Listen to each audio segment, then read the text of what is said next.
either way. Prince. Oh, Prince. Sorry. All right, hello.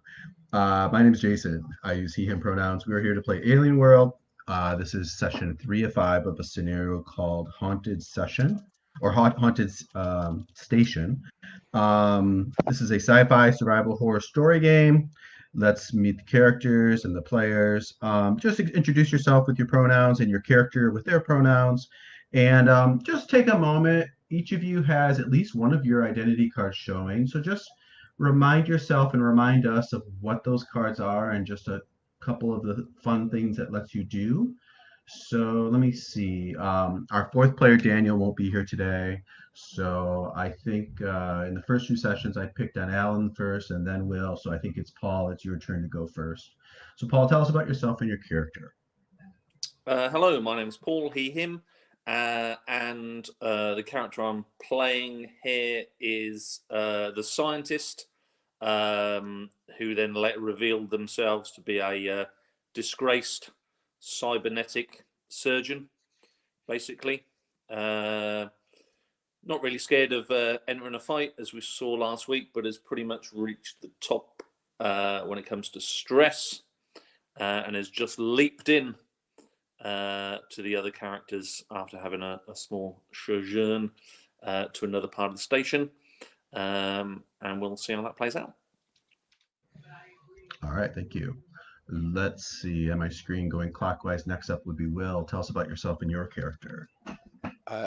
Just to say that we're still looking at Haven Station on the Roll20 rather than the thing. So, but yeah. So I'm playing Lee Donnelly, who is the ship's medic of the Gibraltar.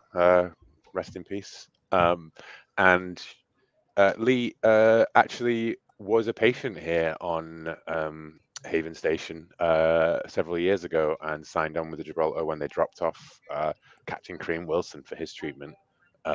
And she has a good sense of humor, is always quick to crack a joke, doesn't go down well with some of the crew. But yeah, last we saw her last session was she got outraged at Dr. Syndergaard's experimentation on these innocent people, seeing perhaps herself in those people who were awaiting treatment from Haven Station and instead being tortured. And she punched him, causing all kinds of shit to fly off the handle, basically. Right. Okay. And I'm not sure if you mentioned this or not, but you have your agenda is to make people laugh. You have comic relief. Mm-hmm. Okay. And then Alan. So yes, my name is Alan. My pronouns are he, him. I'm playing Amos. Well, Ames is the name the crew know him as, but last time we discovered he is in fact Colonel Amos Edwards, who is on the run, having been made accidentally privy to some Wayland Yutani files around some woman called Ripley, and some kind of suggestion that they might be going to take what she was saying seriously. So yeah, he survived an accident, has been on the run for the last 12 or 18 months, joined the crew as their kind of bureaucrat, I suppose, bookkeeper, purser, legal advisor, because, you know, you pick up that kind of bookkeeping experience when you have to balance the books on a company. And yeah, so he revealed himself last time so he could shoot said Dr. Syndergaard, who was beginning to act or kind of seemed to be fitting. And he remembered what he'd read in the report of this Ripley woman about a member of her crew started fitting. And then this thing came out of his chest. So Amos decided to try to end Dr. Syndergaard before that would happen. I'm not quite certain if he did end it before that happened or whether this I think we're in that moment right before that. Yeah. Yeah. Okay, thank you. Not only a Marine, but now you're a colonel. So I gave yourself some promotions, so that's good. The only way to explain being the Wayland Yutani kind of military in the know, yeah, attaché kind of thing. Yeah. Okay, so not important. That's perfectly fine. But a colonel in the Colonel Marines would be a very high level type person. I don't think I think in terms of actual numbers, the Colonial Marines is not that big. Like they're usually like small units. So like a colonel is a pretty significant figure. But we'll see how that plays out. Okay, Go great. Captain. Go Captain. Very happy. It's either one's fine. It doesn't matter. Safety wise, we're using the Gauntlet Code of Conduct. We're using the Open Door. We're using lines and veils. And in review, we have I think it's sexual assault. We have a line on, and we have veils on consensual sex and harm to children. And then we are using the X card. If nothing else works, you can always throw that up on the screen. Let's go ahead and get started. So in review, I think you guys have touched on a lot of the things I was going to mention, but we all know we're on Haven Station. Let me drag you back to that front start picture I had up. I've added on this, we have a picture of the station, and I've just sort of put in some, rough ideas of where certain areas are that we've mentioned in our story so far. Just to kind of put it in the world. So anyways, you can check that out. You guys started out in the Gibraltar. It blew up. You came here to find your old Captain Cream Wilson. I think you've gotten a hint that he would probably be in, I think Will labeled it the vaults, which are these cryo farms where they would put people that they weren't able to recover their memories.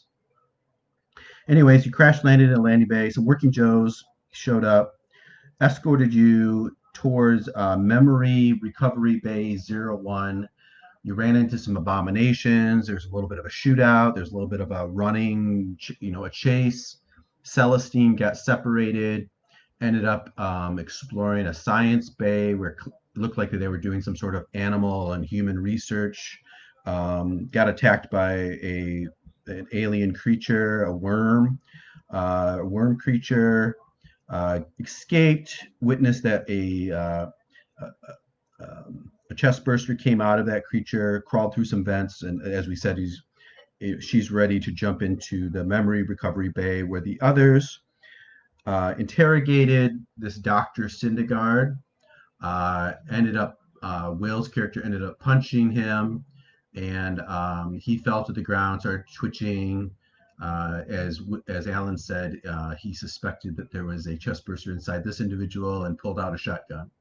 I added a handout at the very bottom of your list called What You Learned from Syndergaard. There were a few things that I think kind of summarize what he had sort of shared with you. Take a look at that if you'd like, to just sort of remind yourself of what came out through the sort of exposition. Anyways, I think that kind of covers what summarizing. So let me describe Memory Recovery Bay 01, just to put it back in your mind. So it's a well-lit, clean, orderly space made up of apparently three rooms. You're in the first room, which is sort of a triage reception area. There's lots of terminals, there's beds, there's chairs, there's lots of equipment that's just beeping lights along the walls. Then there's a door that leads into a second large chamber, and there's a glass window that you can look from where you're at into this other room. And there's all kinds of gurneys in there and all kinds of very high-tech equipment. And there's one guy lying on one of these beds, these medical beds, and he has this apparatus on his head and all kinds of very expensive looking medical equipment around him or her. I'm not sure who it is yet. We'll sort that out. And this medical equipment kind of looks like this. And they are unconscious, but they're lying there. And then there's a door that apparently leads into a third chamber, and that has big, like, lit up lights that show that there's a radiation danger beyond into that third chamber. And this Dr. Syndergaard had come out through there, and when he came out, a working Joe in medical garb had pushed a second person on a gurney into that chamber. So he came out, the working Joe went in there with this other person, and that's where he came out and talked, and you had your whole interaction last time. So when we pick up the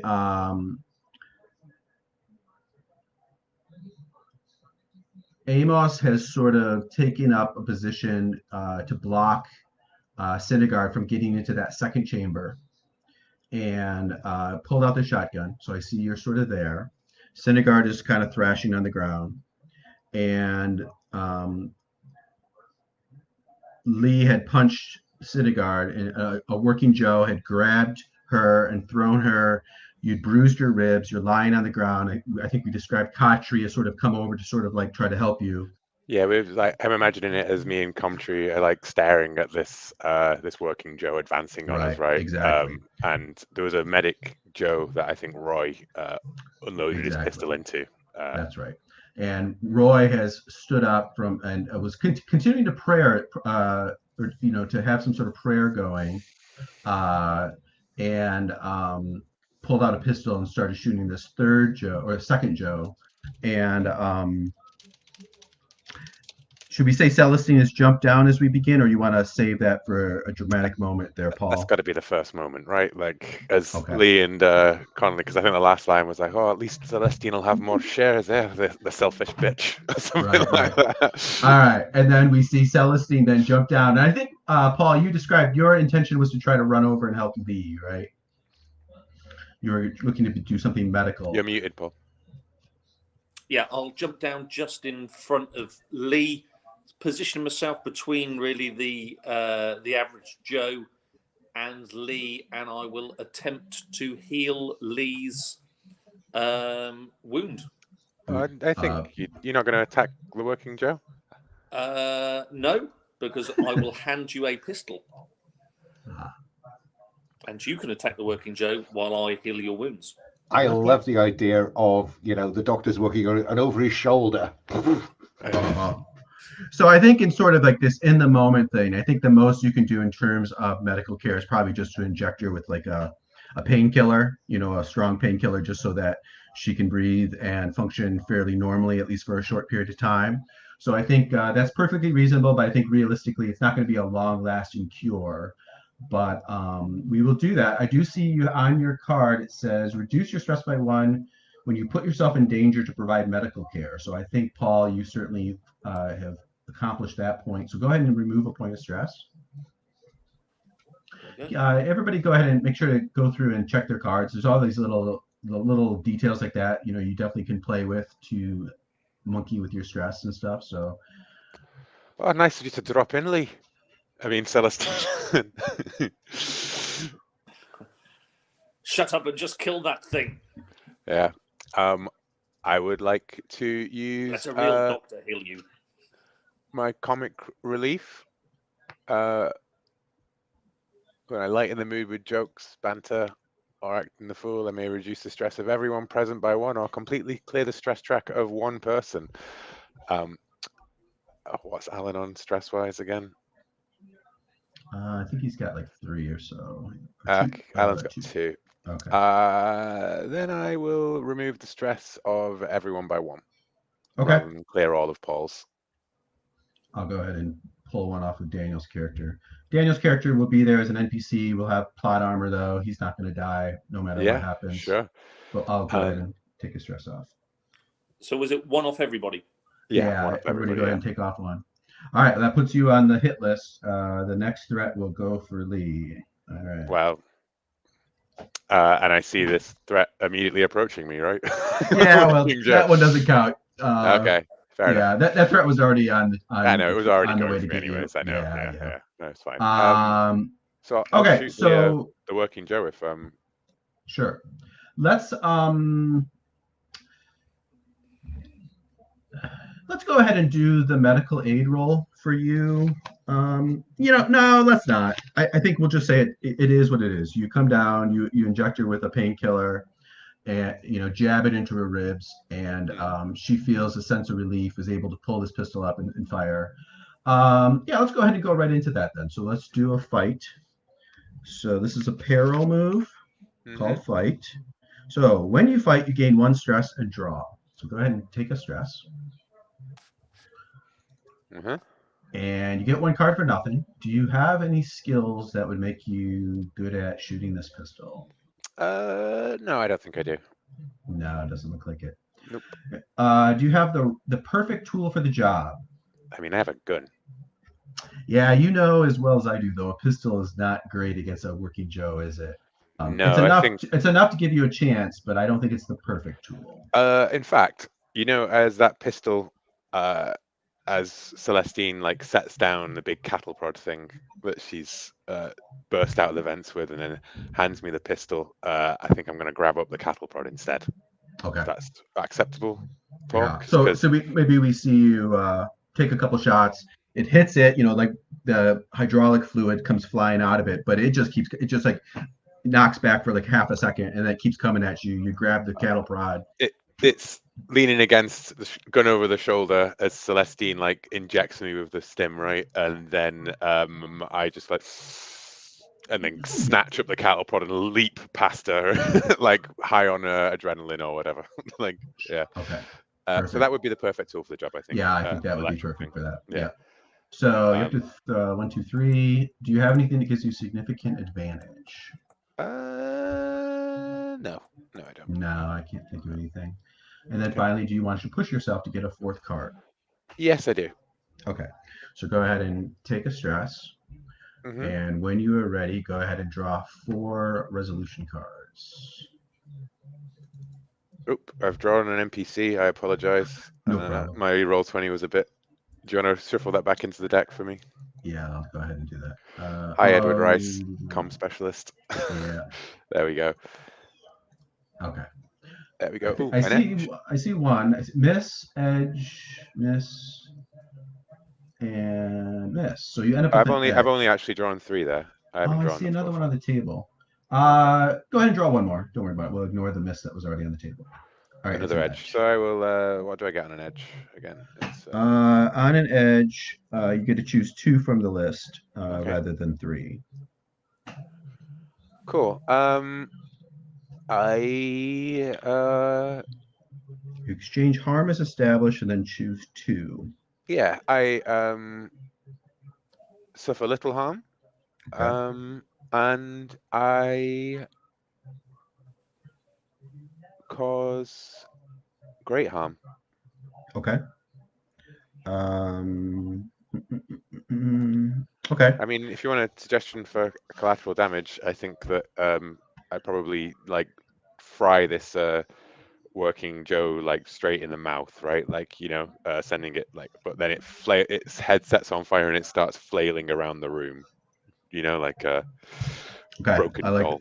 Starts a little bit of some fires that will build up over time. I like that. So yeah, there's probably quite a bit of flammable stuff in here. So we start to see like I don't know, maybe there's a prominent like oxygen tank off to the side that there's a fire starting to move towards, and you hit this Joe. I think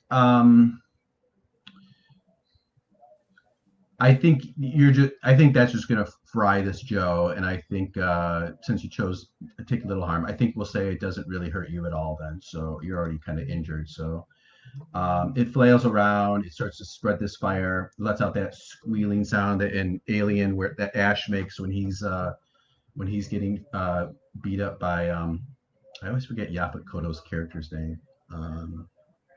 Anyways, let me recall these cards before I forget. And that's 1 Joe down. Let's see how Alan's doing. So Alan, you are going to pull out your shotgun. You're going to shoot. You see Syndergaard pulls open his medical garb, and you see like this, you know, this something like a fist pushing out from inside and coming out through his chest. You have a suspicion what that is, and we see you unload. I don't think you need to fight necessarily, but I am curious to see if there's any complications that arise out of this. So what we'll have you do instead is let's do a face adversity. Peril move, face adversity. Trigger this move when you try something dangerous and no other move fits. So first of all, you get 1 card for nothing. Does Amos have anything that would make him good at shooting the shotgun? Well, now he's revealed combat. Mm-hmm. Perfect. He also has, when he, well, hang on, let me read the blurb. It says, when I'm on the run, once per session, you can establish something about the faction trying to find you and use this information to gain significant advantage. Okay. So what I'm thinking is that I know where to aim because I've read the Ripley files. Okay. Okay, great. You maybe also know maybe to step back a few steps, just in case. Yeah. Okay, so yep, we'll give you advantage, and you have the right tool for the job, the perfect tool for the job. So you're up to one, two, three. You're up to 4 cards already. You don't even need to push yourself. 4 is as good as you can get. So go ahead when you are ready and draw 4 cards. Okay. 1. Miss. Edge. Miss. Okay. Edge. Face adversity. Trigger this move. On an edge, you succeed, but the GM chooses a cost. I'm going to take, you take too long or make too much noise. I think this is getting very loud in here.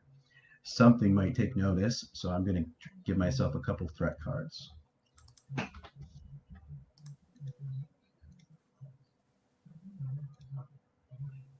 see what I got. All right. What's this one? Okay. You succeed, so I think you shoot, and you splash this guy's chest. Whatever's in there is blown up. Maybe you see, a thrashing, something, a worm-like looking thing that's much too large and much too scary looking to be at all healthy, splashing around in his chest. This acid, this greenish yellowish acid, mixes with this guy's blood. His body starts to dissolve. As he dies, he says something like, I transcend. And that's the end of Dr. Syndergaard. I think we will just say Roy goes ahead and shoots, and he's struggling with this other Joe. Does anybody want to intervene and try to help out Roy as he's struggling with this second working Joe? Yeah, if I have time, I will swing the auto shotgun in that direction, try to take the thing's head off. Okay, great. Let's go ahead and do another fight then. Let me recall and shuffle. So we know you've got combat, you're up to 2 cards, significant advantage. No. I think you have the jump on it. I don't think it's paying attention to you. I think it's involved with Roy, so I'll give you that. So you're up to 3. And then, what am I forgetting? Auto shotgun? Oh, you're up to 4 already. So yeah, you're up to 4 cards. Go ahead and when you fight this Joe, you do gain a stress. Okay, give a stress. Add a stress. There we go. I don't think I don't think I can legitimately claim that. Where is it? Reduce stress by 1 when you choose a violent solution when a non-violent solution might have been more effective. I don't think there's any evidence that would be more effective at this point. Yeah, I don't think you can talk the Joe out of this. I don't think, no. So that's miss, opportunity, and edge. Okay, so that's an interesting choice. So on a fight, you can just go with 2 selections with the edge, or you can spend a stress to get a triumph and then get 3 selections off that pick list. Yeah, I think I'll spend a 3rd stress to turn edge to triumph. Remind me what the opportunity does? Opportunity is a miss unless you spend a stress to turn it into a triumph. I see. What you yeah. I see. Right. So it's the opportunity I've turned into a triumph, not the edge. Must try and get my head around that. Okay, so choose 3.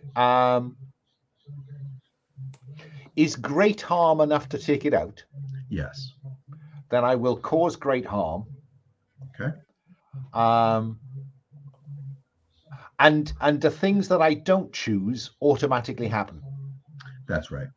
Although the only one that matters is the collateral damage one. Exactly. So I will avoid collateral damage and reduce the stress. Well, I'm just wondering, is I've taken the threat out, so there's no point. There is not another threat present that I could drive off with this, is there? Okay. No.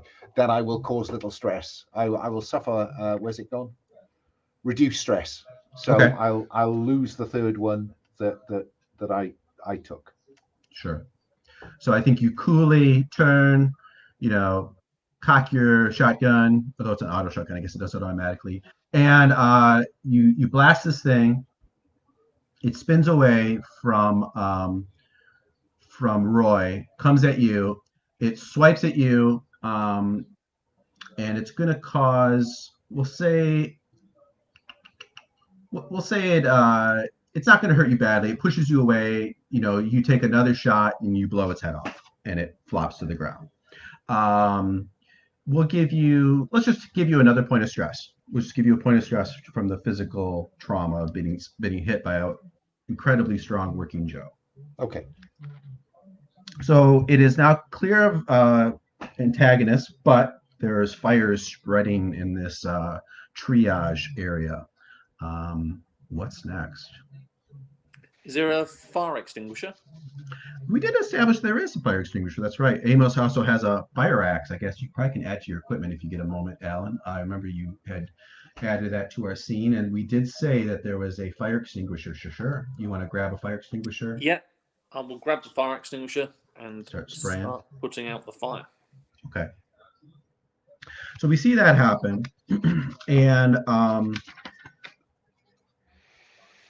probably, let's say Lee is looking about, and you see that there's a camera that's sort of like above the door where you came in, that's sort of spinning towards you, and it has that red light of the AI that's looking down at the five of you, I guess. I shoot the camera. You shoot the camera. That pistol that's like I slump back down to the floor. I think after I've killed the Joe, I look up and I see that camera as the smoke, the fire extinguisher's going off, and I grab that pistol and poof, the camera. Right.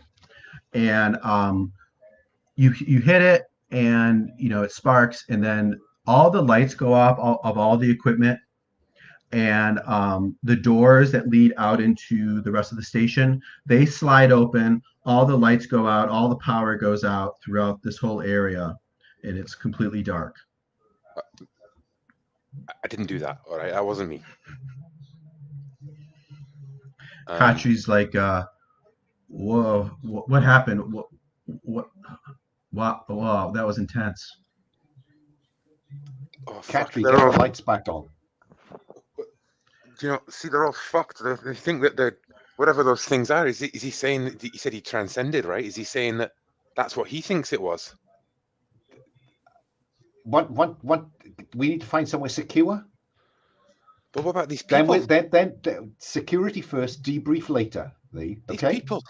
These people are here. They're going into a radiation zone. We can't follow them. I want to calm Lee down. I will manipulate if necessary. Sure. I think there's a move actually called calm someone down, so we can do that. Oh, is there? Yeah. It's a safety move. Calm someone down. Share a story. So maybe we see you get down, you're talking to Lee. What is it you say, or do you want to have a flashback? Share a story with a focus on using it to calm someone and then draw. Something that teaches us about Amos. Yeah, no, I mean, there's either is it a battle, is it a live fire exercise? Who knows? But he's shaking a grunt grabbing him by the front of the armor and saying, "Get your shit together, kid." Okay, perfect. So let's go ahead and draw. So you get one card for nothing. Does Amos have any expertise that would help doing what you're doing? He is ruthless. Yeah. He he has, he's a Marine. I'd go with the corporate Marine. The Colonial Marine even would be the one that would give you the thing here. Yeah, 100%. Okay.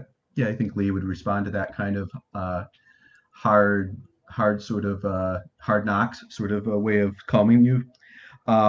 Okay, so that takes you to 2 cards. Do you have the right tool for the job? Is the fact that I'm the senior officer present in the sense that I was given command or I was put in charge of this trip to the station? That might give you significant advantage. Although I'm open to negotiate on it, but I think you and Lee have been sort of at odds throughout our story so far. So I don't know if Lee would respond to your authority quite the way that others would. I'd say you have significant advantage. Probably not the right tool for the job, right? Because you also just pulled out a shotgun and totally badassed your way through this scene. So Okay, definitely reassuring, right?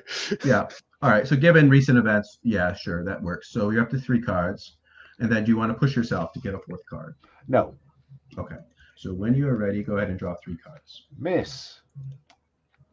Miss. And miss. Okay. And as I said before last time, I'm not going to remind you every time, but anybody can jump in if they have a reasonable way of that they're helping or hindering. But otherwise, we'll let this lie as a miss. All right. So on a miss, it goes poorly.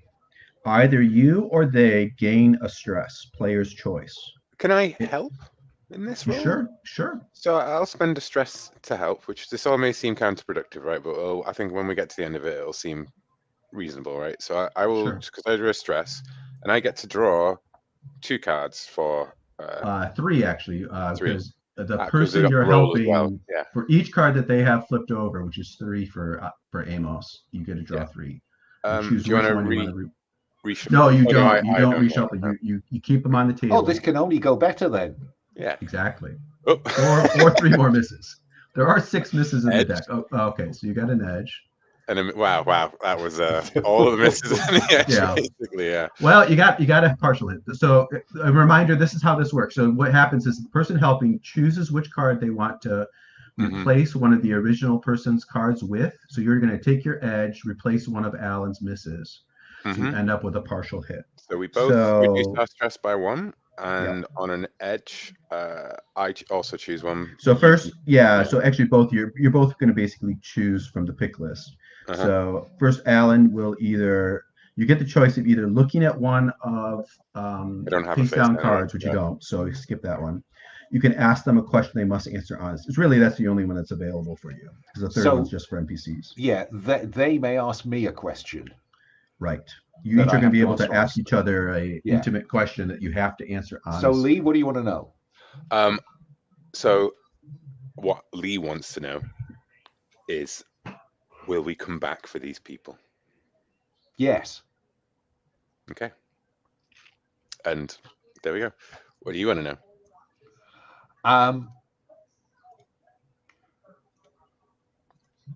Let me think. I've forgotten what your cards say. Hang on. I'm comic relief, and I used to be here at the station. Okay. So I need to know, what's the quickest way to the penthouse? The quickest way to the penthouse? It's straight back around the ring into the central core through the main atrium.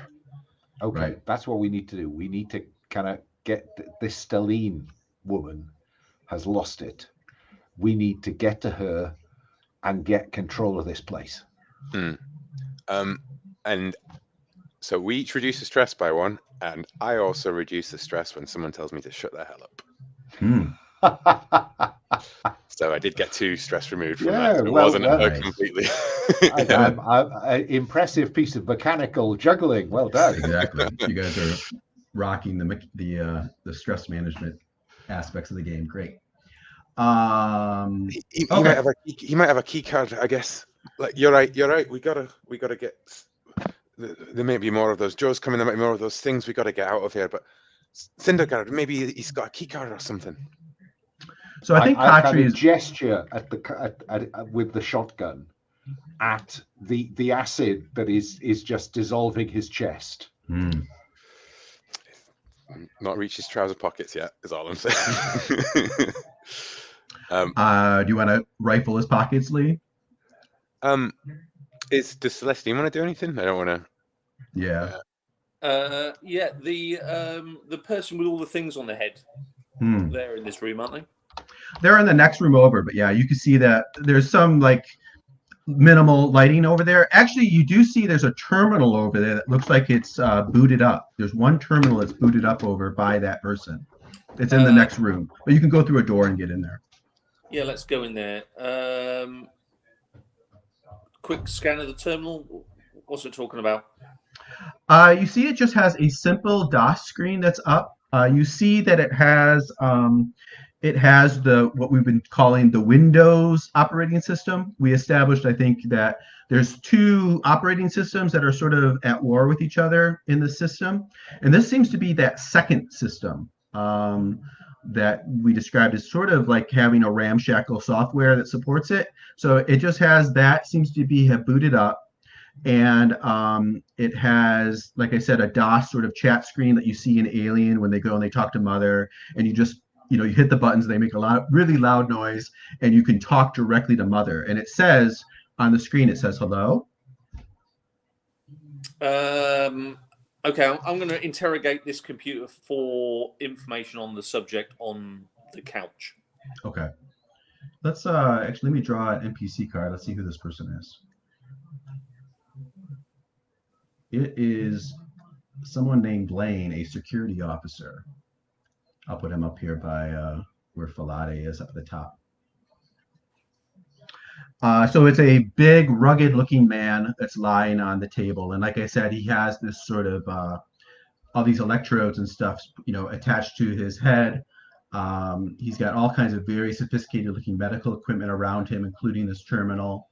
And we see you typing into the computer. What do we see you typing in? Status on Blaine. Sure. Says Blaine is fine.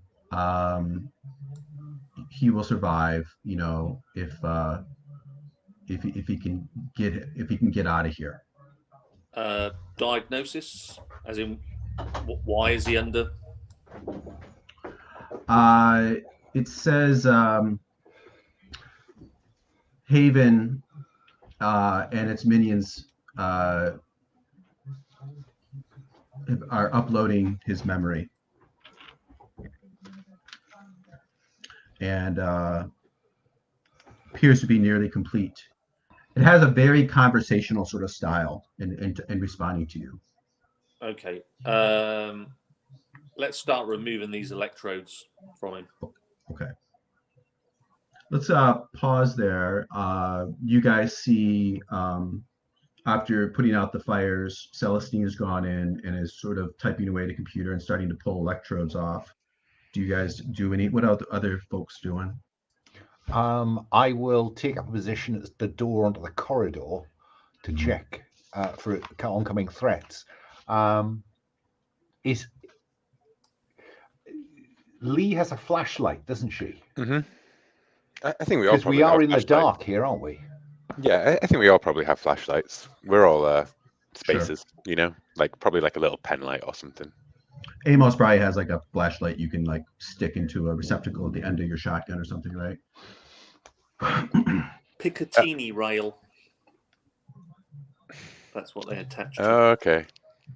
I was like, what about Lee? What do we see Lee doing? I think I say like just 1 second. We gotta. He might have something. We're gonna need everything we can before we get out of here. Glover, give me a hand looking for with his body and anything else in here. So I'd like to. I know he's like corroding through his chest and everything, right? And but it could be made as part of the searching the whole room kind of thing, right? But I'm basically maybe like grabbing some things from the one of the medical pieces. Maybe like there's gonna be like medical gear in here, right? Like calipers and things like that. And I'm probably like trying to avoid getting anywhere near the smoking remains of this thing and like coughing on the fumes. Right. I think I was going to say you're going to gain a point of stress just from messing with this horrible body, but you are a medic, so I think you've experienced dealing with this. This is probably over the top, but I don't think it's enough to give you stress. So we'll skip that. So we'll do an investigate for you, and let's go back to Celestine. So Celestine, let's see. I think let's do. Is your goal to sort of like? Are you trying to revive Blaine, or just are you trying to Yeah. Stop this upload and bring him round. Okay, let's call that fix something or someone. This is a safety move. When you have appropriate tools and access to sufficient blah blah blah, share a story. Let's skip. I think this is a good moment to skip a story. We'll just go right to the trying to revive them. So you get 1 card for nothing. Do you have any skills that would help you be good at this? Yeah, I'm medically trained, and yeah, I'm a scientist. I think. Okay, so that's 2. Do you have the right tool for the job? The perfect tool for the job? Yeah, well, hopefully he's on some sort of recovery couch. Yeah. Yeah, this is a med bay. You know. Yeah, I think there's probably a little stand there that has, some stimulants and whatnot, so you can inject in with some, adrenaline or something to revive them. So yeah, so let's give you up to 3 cards. Is there anything we've established that gives you significant advantage? Don't think so. 3 cards seems fair. Okay, and then do you want to push yourself to get a 4th card? Nope. Okay, draw 3 cards when you're ready. Triumph. There we go. All right. Let's see. So on a triumph, not only do you succeed, but then you get to choose from the pick list. You can take half as long as you expected.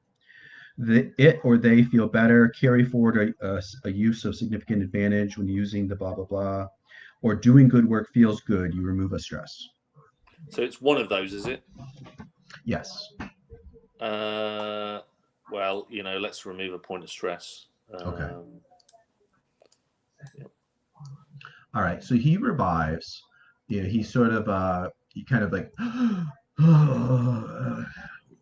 he looks around. You see him reach for like a pocket on his jumpsuit. It is, he has like a working jumpsuit, says Blaine on it, and he grabs out a pocket, the very first thing, and he seems to feel relieved, and he goes, who are you? Where am I? You are on Haven Station, Mr. Blaine. My name is Celestine. What can you remember? Well, the station, everything went to hell. The Joes started grabbing people.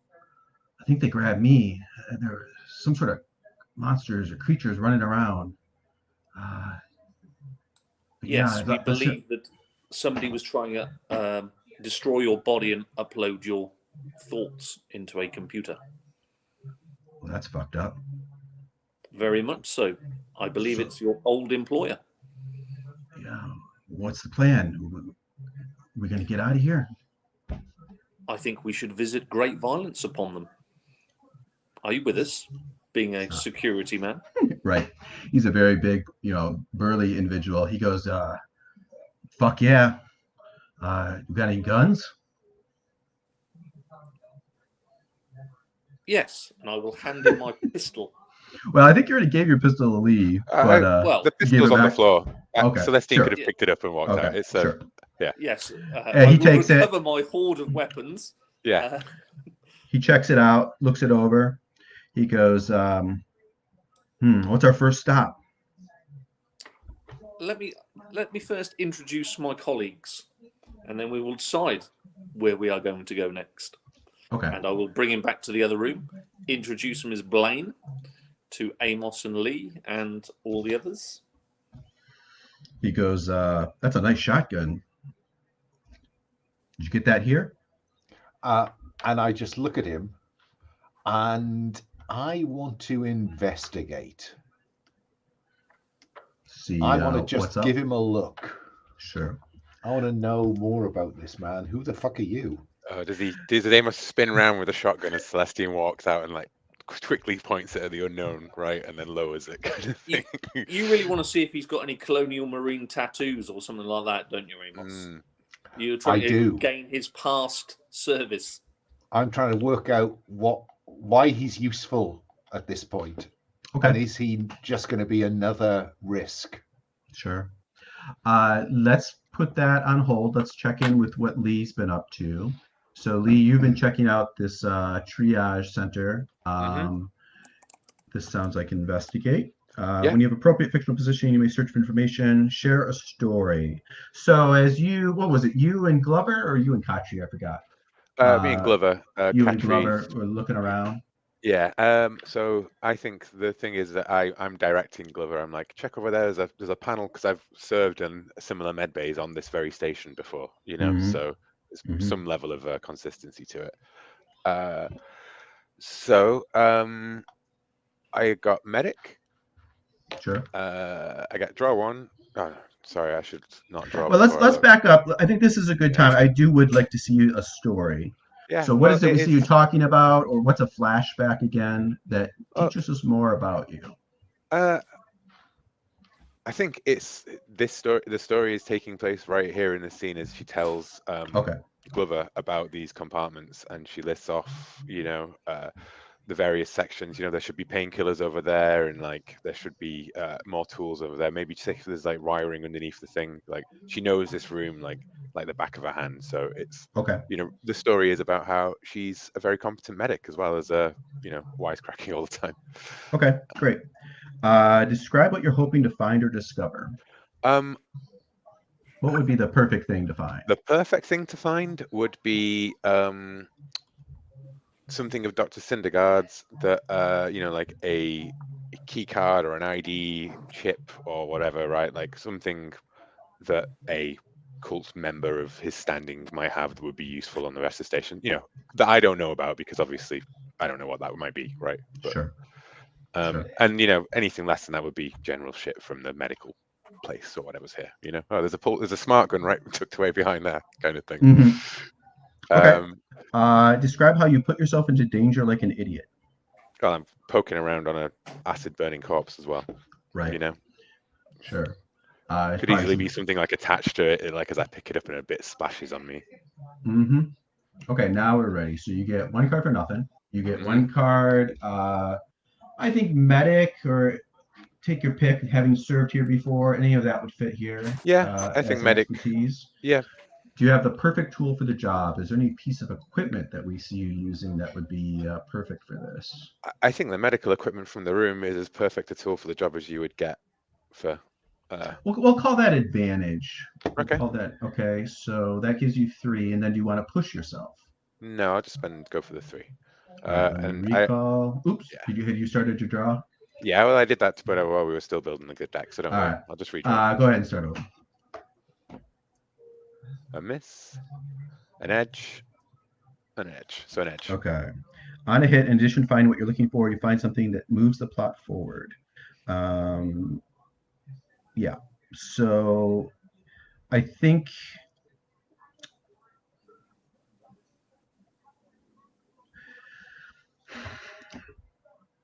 you find that he has an audio log. No, that would be perfect if it was a video game. You find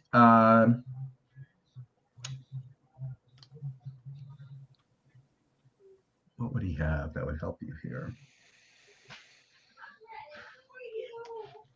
I think he has a pass key that is written on it, quarantine. And he has, I think you also find, because you're not just checking him, but you're kind of checking around, there also is a couple suits, anti-radiation suits, that would allow you to go into that 3rd chamber, which is the quarantine. I think between all of you looking around, you recognize that that 3rd chamber is the quarantine room. So I think you've got a key into there, and you also have, if you should want to go in there, you have some suits to protect you from radiation. How's that sound? That sounds good. Can I just clarify? Do we know where? Did he tell us in his story about the different AIs warring? Did he tell us where these AIs would be located? Because my assumption is that they would be down in the core, right? Like where? Right. Like the other AI. My assumption has kind of be on the same hardware as the rather than I think you would know, or you have now learned that going back to this map, that the Haven core, the AI that it's down in the bottom of the central spire. Where this other AI that seems to be, that Stelline's AI, I guess you'd call it. You're not sure what that would be. Let's call it yeah. intruder, shall we? Haven and intruder. Sure. Yeah. So we don't know where and it intruder seems to is. be, and let me add one other thing, is that you guys also notice that we see Celestine talking to Blaine, that a camera that's in that second chamber has come on, but it has a green light. It has a green AI light instead of the red. And it's sort of following you as you're moving about. All right, so ponder on that. And let me go back to Amos then. So Amos, you were sort of checking out Blaine, right? I suppose what I want to know is, do I believe that he is security? Now, I want to know if he's infected. That's what I want to know. Okay. How would you go about finding that out? I don't know. The you Ripley could ask files. a medical person. Well, yeah, I suppose that I will say to Celestine, check him out. Yeah, I don't want to know something. I just want to. I do want to know something, but I have no way to find out. Sure. I think it's fair to just sort of like eyeballing and checking him out. You want to go ahead and investigate and see if you pick up any clues in his behavior or his demeanor or anything. I just want to know if he's infected. Has he got one of these things in him? So we hear you say, Celestine, check him out. Is he clean? Yeah. You want to do that, Celestine? I don't want to. I do not want another Syndergaard. Yeah, I'll say to Blaine, I just need to run some medical checks on you. You've come out of deep sleep. So yeah, just lie back on the couch. Right. And I'll give you a full bill of health. I think Will made a good point. He was just in a med pod, so it may you can check him out physically if you want, or you could just go to the med pod and see what the readouts are showing on that. Although that would require the med pods is shut down. Like the computer was on, but that was allowing you to communicate with this other AI. It's probably let's just say you check him out physically. You check his blood pressure, his pulse, tap his abdomen, all that kind of good stuff. Let's call ultrasound. I think is the best thing to probably determine if somebody's got an alien in them. Yeah, what I was trying to say is that you would have to repair the equipment to make that possible. That computer's on in there, but everything else is still shut down. Okay. Do you want to see you trying to get the med bay just be functional, or do you want to just do it the old-fashioned way? Cursory. Okay. Yeah. Okay. I think this is still probably investigate. I think so. We'll say the story part. You can tell if you want to share something about Celestine, you can, but otherwise we'll skip it here. Describe what you're hoping to find or discover. I think we already kind of established that. How do you put yourself into danger like an idiot? Well, I'm over him. So if he has got a chest buster in him, Sure. It may come out right in my face. Okay. So you get 1 card for nothing. We know you're a physician, so you get the second card. Do you have the right tool for the job? I would say if the medical equipment was working, we'd say yes, but I think we'll say no here. And do you have significant advantage? Is there anything that would give you advantage here? Well, I think I've got time and a willing subject. I don't think we're in a rush, and he is not resisting. Yeah. That thing about not being in a rush. Well. Yeah.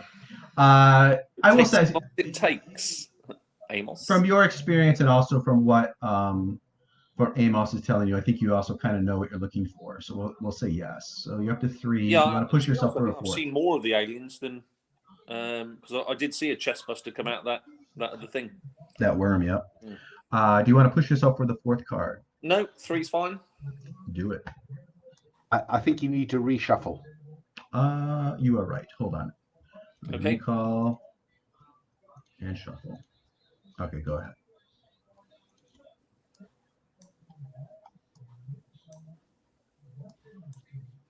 Edge. On investigate, you find what you're looking for. You also find something that moves the plot forward. So I think you find he seems he's obviously he's just been revived from being unconscious, so his blood pressure is probably a little low, his pulse is probably a little low. He's in very good shape. He's physically, this is a impressive specimen. He is human, you know that much. And as far as you can tell, he doesn't seem to be infected. Doesn't seem to have any masses or anything in his chest cavity. In checking him out, and tapping and touching his chest and stuff, you sort of brush against that chest pocket that I mentioned he checked, and he shoves your hand forcefully away from that. He says, "Oh, sorry, I'm a little jumpy." What are you hiding? Is it something we should know about? He says, "That's none of your business."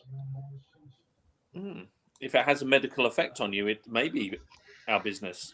And we No, did revive you, Mr. Blaine. Please share with us. You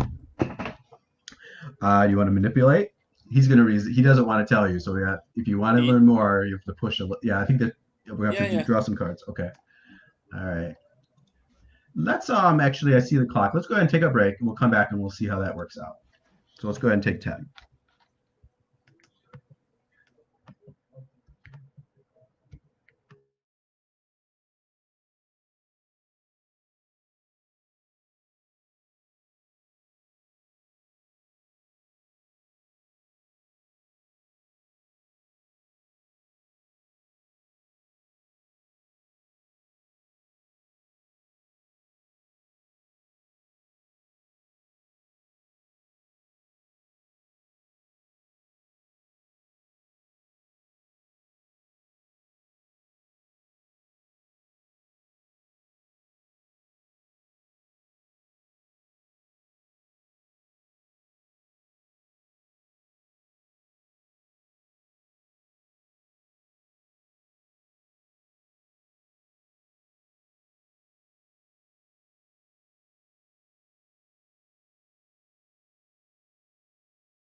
All right, welcome back. Let's see here. First of all, let me flip a card. I think this is non-monster threats called. So this just represents that the Haven AI knows about you and is out to get you now. Yeah, I think we kind of established that. So that's just to capture that. So put that out there. All right, so you are putting the screws to Blaine here, Celestine. So this is the move called Manipulate. Trigger this move when you use charm, authority, negotiation, or logic to try to get someone to do something they don't want to do. You get one card for nothing. Do you have any expertise that would apply here, Celestine? I think for logic, scientific background, very logical. Okay. So how are you trying to logically get him to expose what he has in his pocket? That we need to all act as a team. It would be important that we know, so it instills trust. Without trust, you know, we could just let him go by himself. He stands a lot less chance by himself. That sort of logic mind puzzle. So that's 3 cards. Do you have the perfect tool for the job? Is there any piece of equipment that you have that helps here? I think manipulating people, I think that's quite hard for equipment. Yeah, it is. Unless you are cradling a cattle prod. Well, yeah. You're not really threatening, though. You can't do both at the same time. Yeah, so we'll say no there. Do you want to push yourself for that 4th card? No, three's fine. 3rd card. 3 cards. Wait, are we at 3? 1, 2. 2. 2 cards.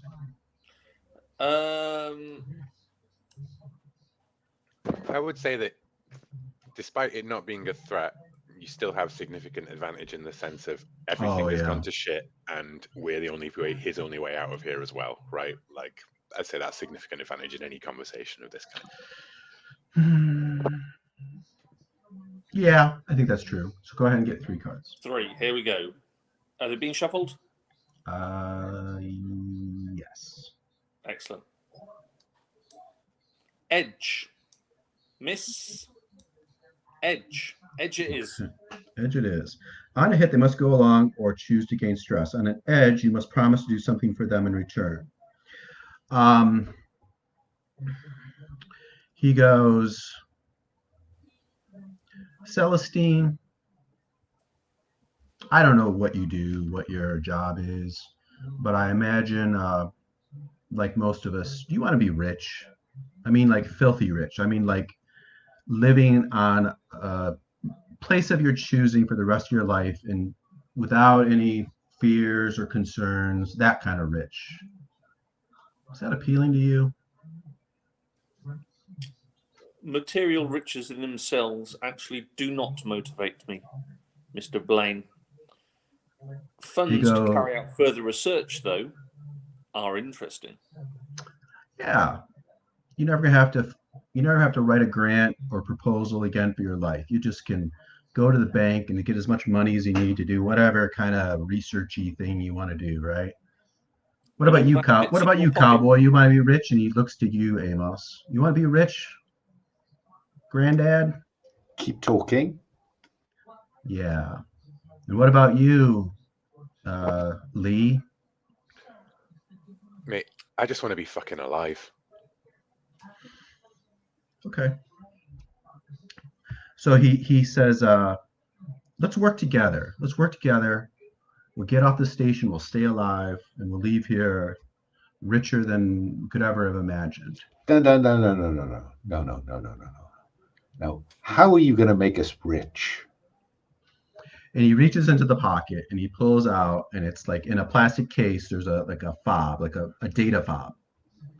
And he goes, "This is a mirror of the Haven system, the base code of the AI. This thing, I know a company that wants this, and they will pay through the nose for it. But we need to get the other one too. Then we're set up for life." The other one? The other core. We need to get a copy of the other core, the one that Dr. Stelline has somewhere. That could fit in with our plans, could it not, Amos? We need to visit Celine. Stelline, yeah. Okay. You can come. He puts it back in his pocket and pulls out some chewing tobacco and takes a big wad of that and sticks it in his jaw. At this moment,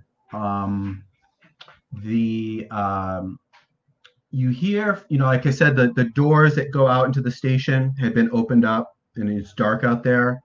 You hear sort of in the distance, but echoing through these hallways, you hear these screeching calls, these inhuman sounding, high-pitched screams. I think, Amos, you were right by the door. You sort of turn and you see in the red lights, the red emergency lighting, you swear you see some movement. You see some shadows down that hall back that way. Okay, people, move. Lee, take point. All right, this way. Before we go, there is the other room. We don't have time for the other room, Celestine. Shit's coming down the tube. Pretty much, and literally. Is the other room in the other direction? Yes.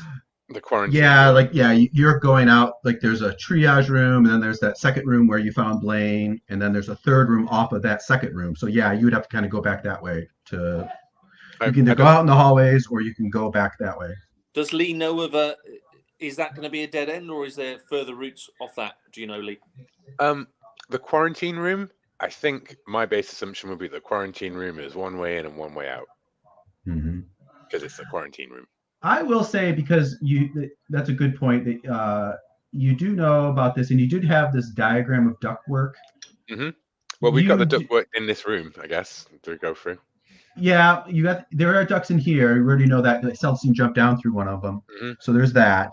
You also, I think it's fair to say, and also with your investigate, with your triumph and whatnot, I think it's fair to say that you know that there are probably ducts that lead out of the quarantine area too, which is a very poor design for a quarantine area, but it is what it is.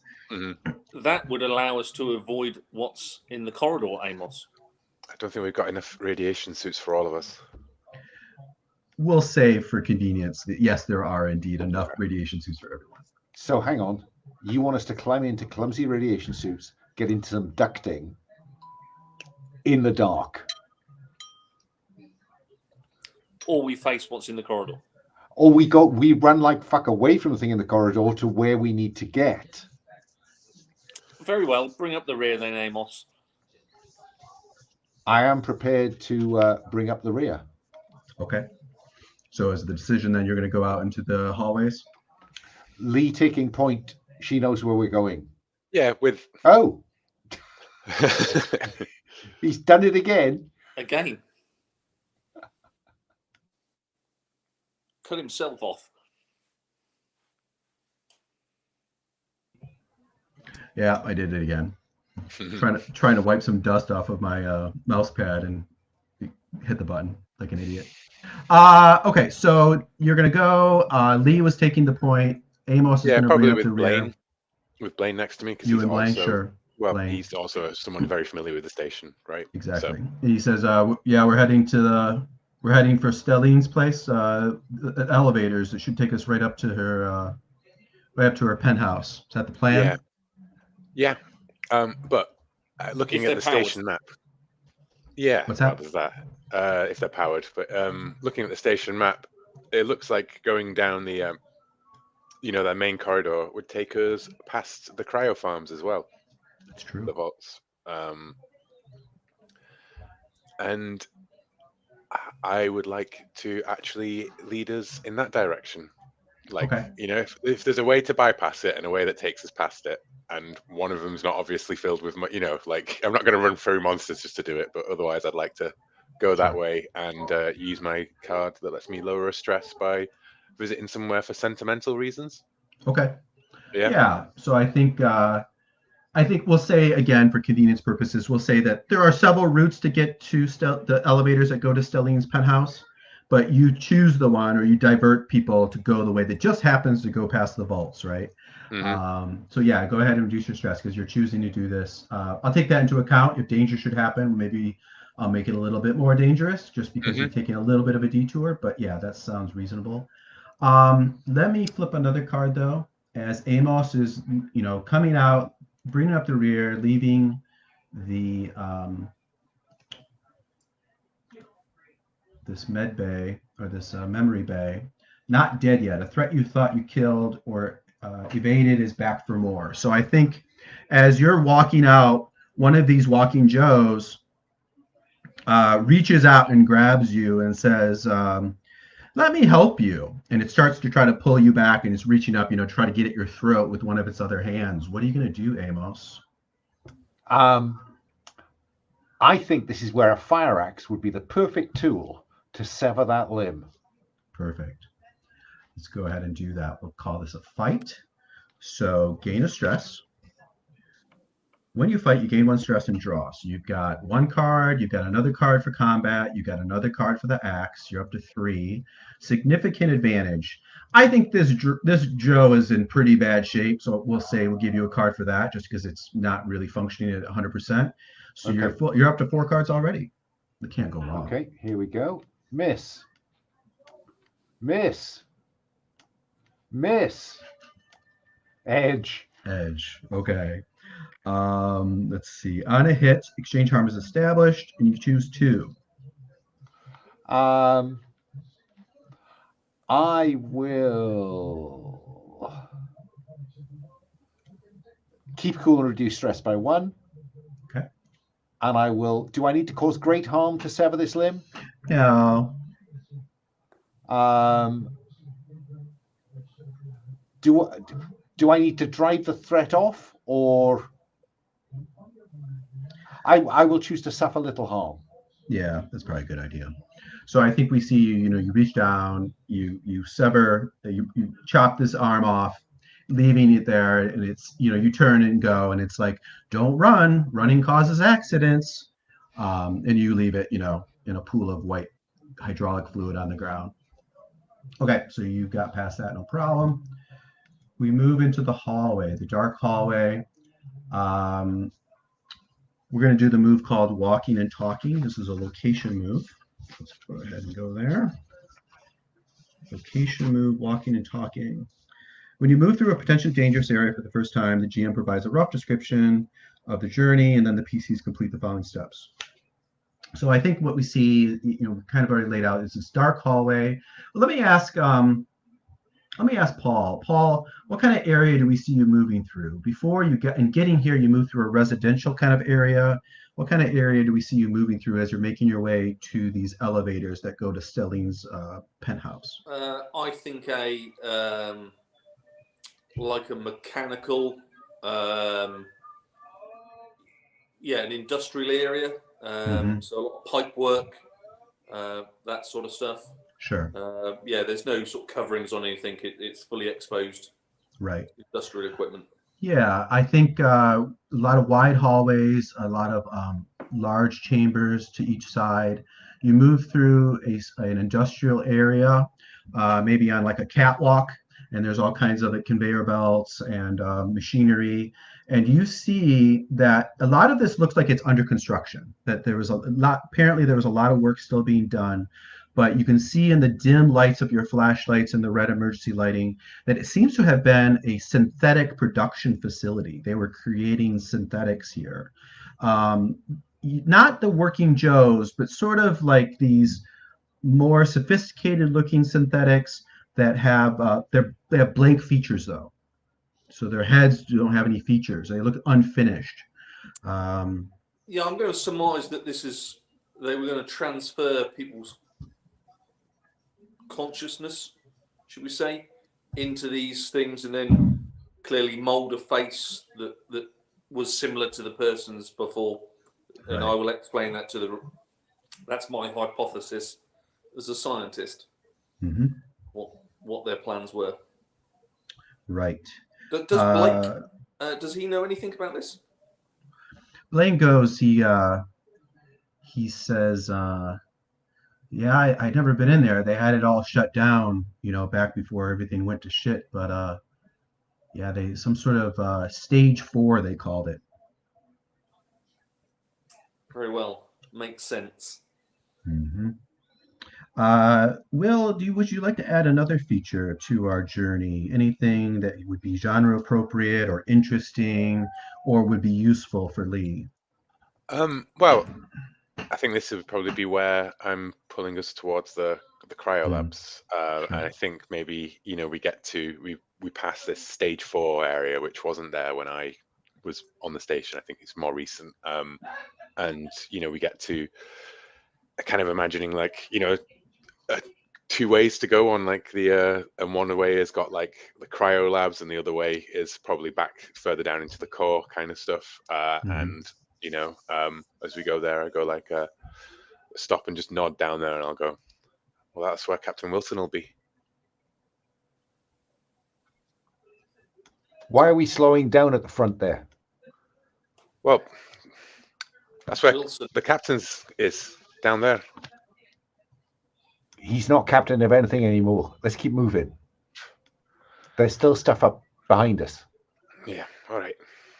I think what happens is there's again, a camera comes on. It has the green light, the green dot following you. And you see, like you're trying to get everybody to go towards the vault where Cream Wilson is. But there's a strip that lights up on the ground, a green path that wants you to go towards where the elevators are. It wants you to go the other way. Well, that's reassuring. Look, we sort this out. Wilson will be fine. Yeah. In those vaults, vegetables don't rot. We're coming back for them though. Sounds like a fair plan, Lee. I'm with you. And then I will, we will lead on to the core. I think Lee looking pretty freaked out by the green path that she's now walking on. Yeah, and as you start walking that way, that green path goes, it dies down or it goes out, and the camera dies out. As you move along, you move further towards the elevators, and you get to a section where there's some very loud thumping in the vents above you and to the sides. It sounds like something. Before, I think Amos, heard the sort of the thing, that kind of thing. But this is more something big is moving in the vents around you. And one of these iris vents on the side, a red light comes on, the red camera lights comes on, and this iris vent, like it gets power. It again has sort of a red, like little LED light comes on to show this vent, and iris opens up, and it's like you hear this loud. Hang on. Go ahead. Before anything else happens, looking at the roof, describe how you briefly break contact with a threat. Well, we're not in contact with a threat yet. I know. So we are going to hide.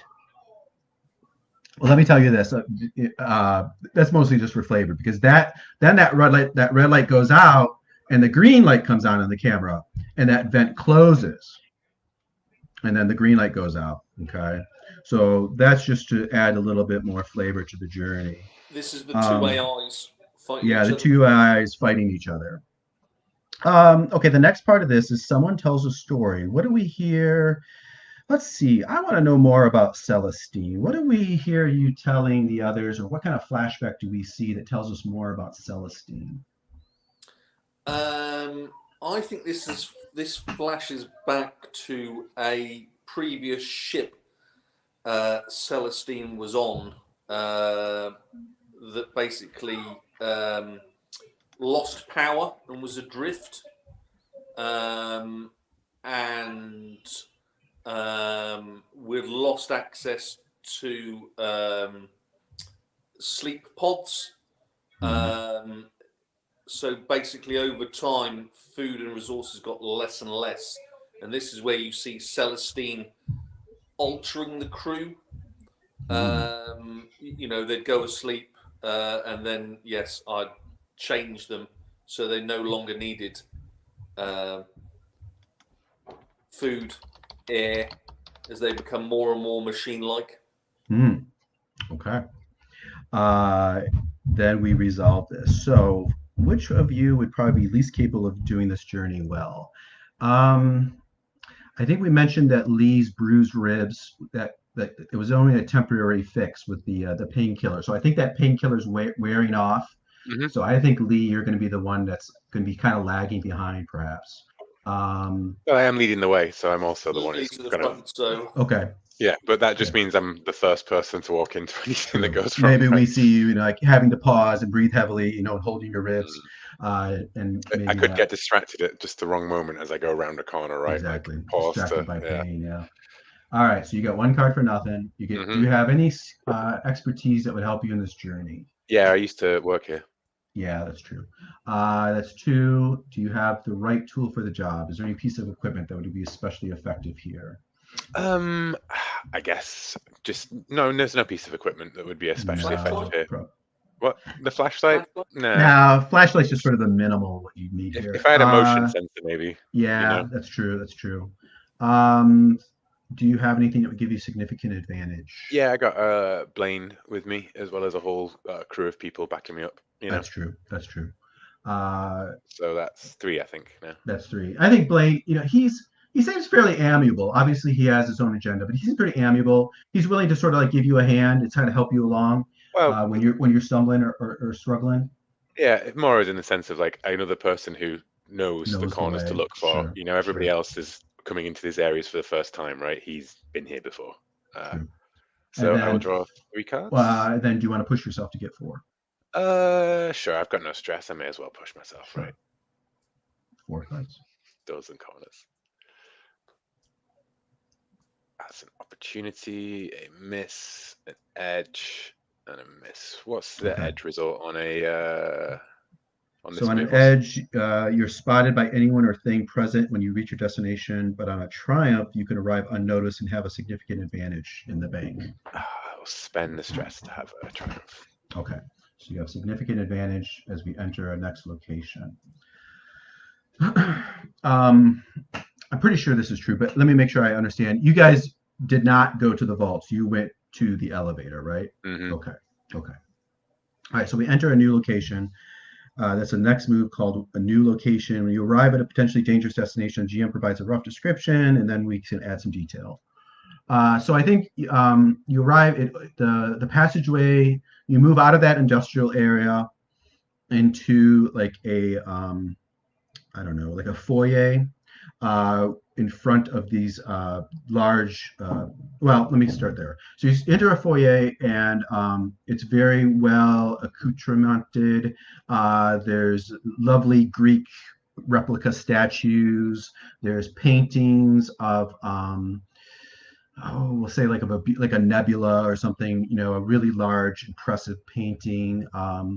Pictures of Dr. Stelline, like in little sort of frames. I don't think she's that narcissistic. Okay. I was tempted to say that, but I don't think she has the that kind of personality. Actually, let's put that one there because for reasons. Yes, let's say it's classy. It's not like a Donald Trump type of picture of yourself. No, I was imagining, like accepting the grant from the board of whatever, right? Like, something like that. Graduating, that kind of thing. So maybe the picture of her is on the mission statement that I put out there last week, but that's what she looks like. So she's an older woman standing there accepting a grant from maybe it has like to add more story that she's it has picture of her receiving shaking hands with an important vice president from Weyland-Yutani. Okay. And Yutani. You're right. And there's you can see that this foyer would have led into sort of a courtyard where there's these elevators, these very large stately elevators in this courtyard area, but blast doors have dropped down to separate this foyer from that courtyard where the elevators are. And there's a large glass windows in these blast doors that must be like a foot thick. And you can see through these windows. First of all, you see that there's an LED light to the side. That you guys all know that in Alien there's like various symbols that represent different things to worry about, and they shows you that there's a hull breach. It's vacuum on the other side of this blast door. And you can see through this glass, there's like bodies and like flotsam floating, on this other side in this courtyard. And you can see maybe in the back, an open, something has caused a large breach in the side, and you see space beyond, right? So that's the basic setup here. Let me ask Alan, is there any detail that you would like to add here that would be cool, that would be genre appropriate, or that would be useful for Amos? Again, I'm keen to foreshadow the monsters. Mm-hmm. So I think that in this pristine foyer, there are acid scorches just pitted from an acid spray. Right. Oh no, better still, there's and that is also true on the other side of these foot-thick glass, this pressure glass. Sure. Suggesting that maybe the glass is not as strong as it looks. Mm-hmm. Perfect. Okay, so then I place a non-monster threat. I think I already have. There's vacuum, on the other side of this, hopefully solid door.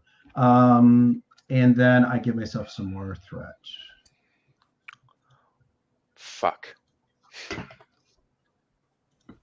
Yeah, what do you guys do or say? Do we know whether there has to be a way? Let's assume for a moment, okay, that if there's a habitat unit at the top of these lifts, therefore those lift shafts, it must be possible to protect them from vacuum in the same way that you would protect the rest of the station from vacuum. So let's assume that the other side of those lift doors is sealed. So it's not vacuum back there. Let's further assume that there has to be a way of getting life support to the other side of this void. Therefore, there have to be ducting that connects here to there. Well, I was thinking that it's breached on this level, right? Like where the lift is. But if we could go down a level, we might be able to enter another pressured area through the ducts or something, right? And enter the lift from another, because the lift goes the whole way of the station, right? So like if we can just go down or up one, we can maybe circumvent the thing. And we know the duct work, right? So I can explore with a significant advantage from Will for lots of cards. Yes. Looking for some alternate way to get find me a way past this, Celestine. Sure. Find us a way past it, Amos. Do we back up into a way past it?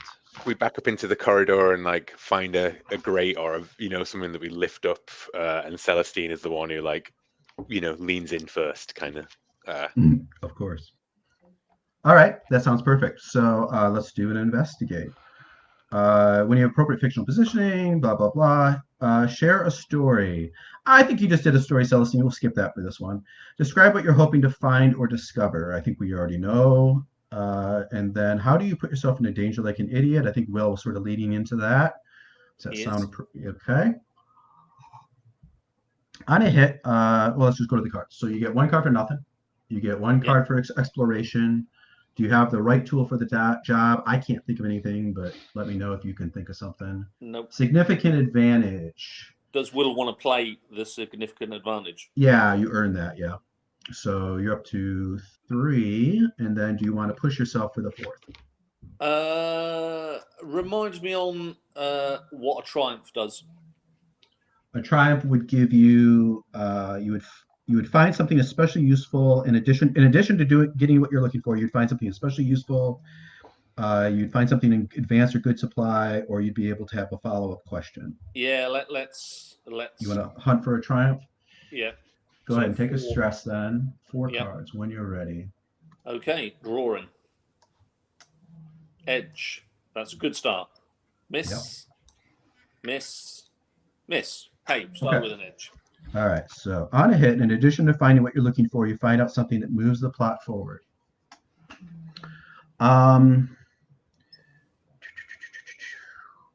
I think that as you indeed, like as I think Will suggested, you find a grate on the ground, you know, and you lift it up, you know, this mesh, iron steel mesh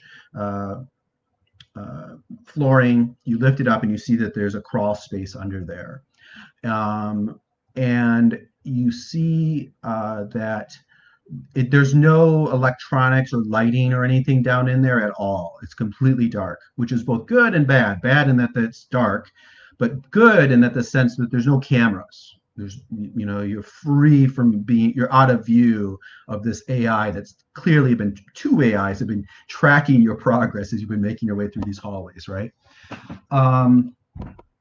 However, let me trigger a card here. Tension builds. So this allows me to introduce the next monster, the next level of the monster.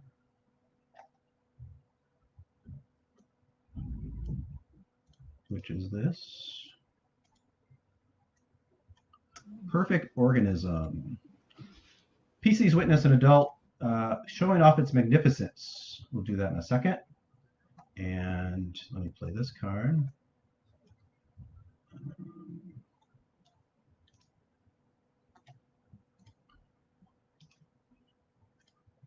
Monster attack.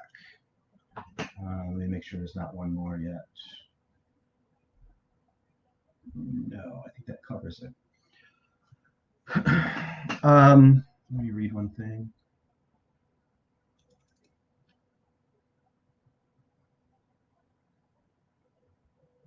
Okay. So I think, you know, you're leaning down. You see this. It looks pretty useful, and it does seem to. We know that it's going to lead, you know, to where you want it to go, but we'll cover that in a moment. And you hear like there's a banging behind you, though. Everybody's kind of like watching you do this, and you hear a banging behind you, and Lee conveniently is towards the back, and you turn and you see, you know, like the cover of a ceiling vent drops to the ground, and this creature drops from the vent sinuously, incredibly agile and lithe. It slithers and unwinds itself slowly and drops to the ground without making a sound. It's about 8 feet tall. It's black. It's shiny. It's got an oblong head and no eyes. It opens its mouth. This clear slobber drops from its mouth. It's got metallic teeth, and it's got a little mouth in there. It's a few meters away from you. So it has unwinded itself without a concern, and there it is before you. You don't have to stare into the void, though, unless I missed something, but it is clearly in your danger zone, Lee. What are you going to do? And these are in the vents. It came out of the vent above you. It came out of above you vent. There's another vent that Celestine and the others are looking at, and you turn. You're like, oh shit! As this thing unwinds, I think you gain a stress too. And I think everybody go ahead and gain a stress as you turn and see this. Everybody gain a stress. I'll give one to Daniel. That's Ripley's monster. Yeah, this sounds like the thing that you heard about. So everyone's jumping into the vents to go down a level, right? They could be. I mean, that was the plan. Well, this thing is interrupted. I mean, interrupt you at that moment as Celestine is pull up this this hatch. Very slowly get into the vent. Yeah. Back away. Is that what you're doing? Well, I was wondering about trying to lead it away from you guys. Because otherwise it could follow us and it'll be a bloodbath down there with that thing. It does say monster attack. Yeah. So I am going to. Fight Yeah, I fire am with going. fire. I don't have a gun. Put somebody with a gun in front of you. I'm gonna run.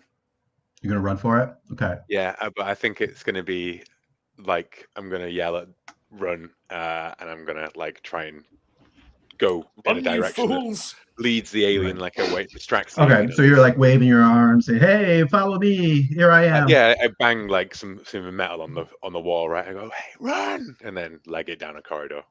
Okay, perfect. This is a peril move. This is the peril move run. I think, or maybe it's hide. Let me just look, make sure. I think it's run, isn't it? Yeah, it probably is. I'm just seeing if there's one of these moves that kind of captures what Will's trying to do to draw it away.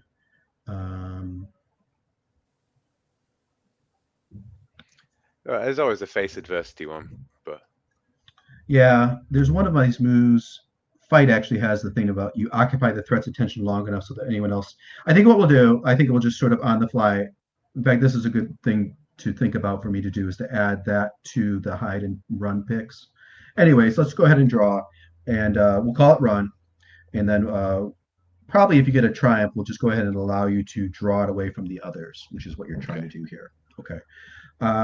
So narrate the first half of a hectic chase. So let's assume it does chase after you. What does it look like, you think? I actually think that if it's not, it doesn't have to be like the first part of the head. Maybe it is the bit where it's like stalking towards me as I back away from it, like drawing its attention away, and it's like, and that's as I turn to, it's that sort of really tense moment of everybody else like holding its attention. So it's still, we're not like miles away from everybody else. We're in full view, but it's before the full like, oh shit, run moment, Right. Okay, perfect. I think that's right. So yeah, it comes down, you back away, it starts to come towards you. It looks at the side and sees some other juicy targets, and you bang the wall to draw its attention back to you, and then you turn. So that's the first part of the chase. That's perfect. Then we draw. So you get one card for nothing. Do you have any expertise that would help you here? I'm fit. Yep, that's good. Yeah. And you know this place. Well, I'm going to play that for my significant advantage. Yeah. We'll come to that in a moment. Okay, so do you have the perfect tool for the job? No, I don't think I do. What? 2 feet? It's better than 1 foot. Yeah, that's a tool, but it's not the perfect tool. If success looks like it follows you, couldn't you argue that the multi-tool banging on the... I think that just gives them the narrative position. I don't think it gives them a card. Significant advantage. You know the way. You just came this way. I reveal a secret about this place that gives me significant advantage on my draw. Okay. I know the places where there are mechanical locks on the doors so that I can run through and like slam it shut behind me and draw myself off. And I think that obviously at the moment I am running. I think in the panic when I start going for in a loose direction, it will be trying to go back towards the shuttle bay, basically. That's the way you're going. Okay. Yeah. It's a long ways, but yeah, we'll see where it goes. Okay. Yeah. Okay, so you're up to 1, 2, 3 cards. Do you want to push yourself for a 4th? Yeah, I think that would be a good time to push myself for a 4th. Yeah. Okay, so 4 cards. All right.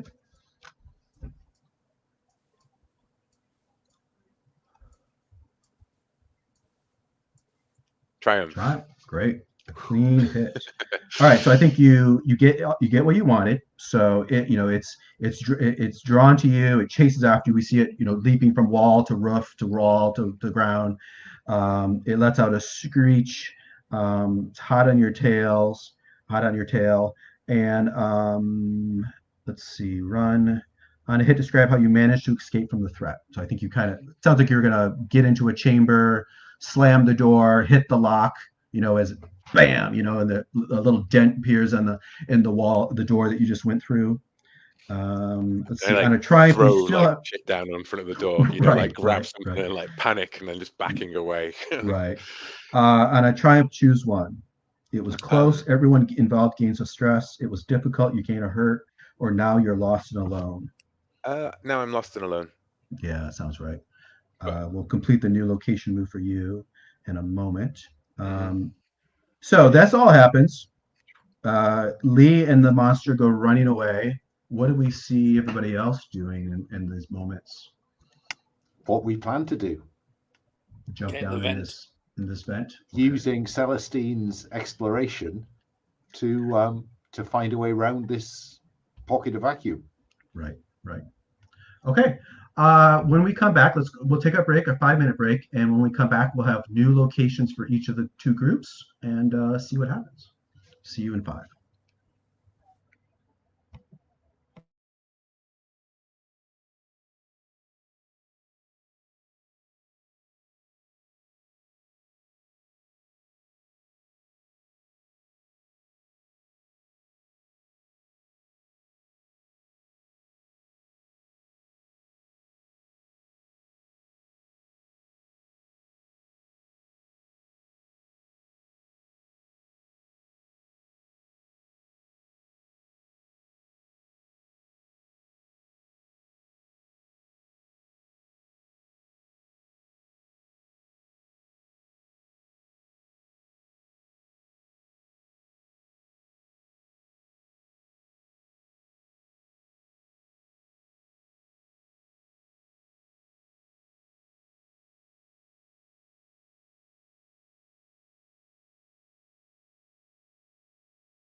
Our Ukrainian should have arrived today, Alan. But, Say again? Our Ukrainian that's going to live with us should have arrived today. Oh, I didn't know that you were on the list. Yeah. But she's stuck in Spain. She can't get a pet passport for a dog, and the French are on strike. So there's no petrol in French service stations. It's fuel rationing in France currently. So Really? Well, that's what she said. I mean, Right. Wow. I must Norway, get in we've got touch lots with of the petrol. with Lisa's sister, see how they're doing. And that she's arriving as soon as pos. Yeah. So she says. Vanessa said she'd take somebody with a pet, which they're having problems. Sort of I bet. Yeah. So her daughter's in Ipswich already with another family, right. but they can't sort of house two. So Oh well, fingers crossed. Good for you. Yeah. I'm sure she will make it at some stage. I mean we keep getting messages. Free. For the moment, we keep getting kind of prompts about if you wanted to host somebody else. Now that one's back in Kyiv and the other one's in Vienna, but have a winter break maybe. Yeah. Or buy some more wearable electric blankets. Well, it's pretty cold, so they should be used to it. Maybe Will's had to take the dog out. Maybe he might have. Yeah, he might have. Well, he's on his own somewhere, so who cares? True. Yeah, actually, that's a good point. Let's go ahead and we'll get you guys established. So we see you climbing through this dark vent. This is sort of down in your belly kind of climbing or crawling. And you crawl along, and it comes out into an open area, an open shaft.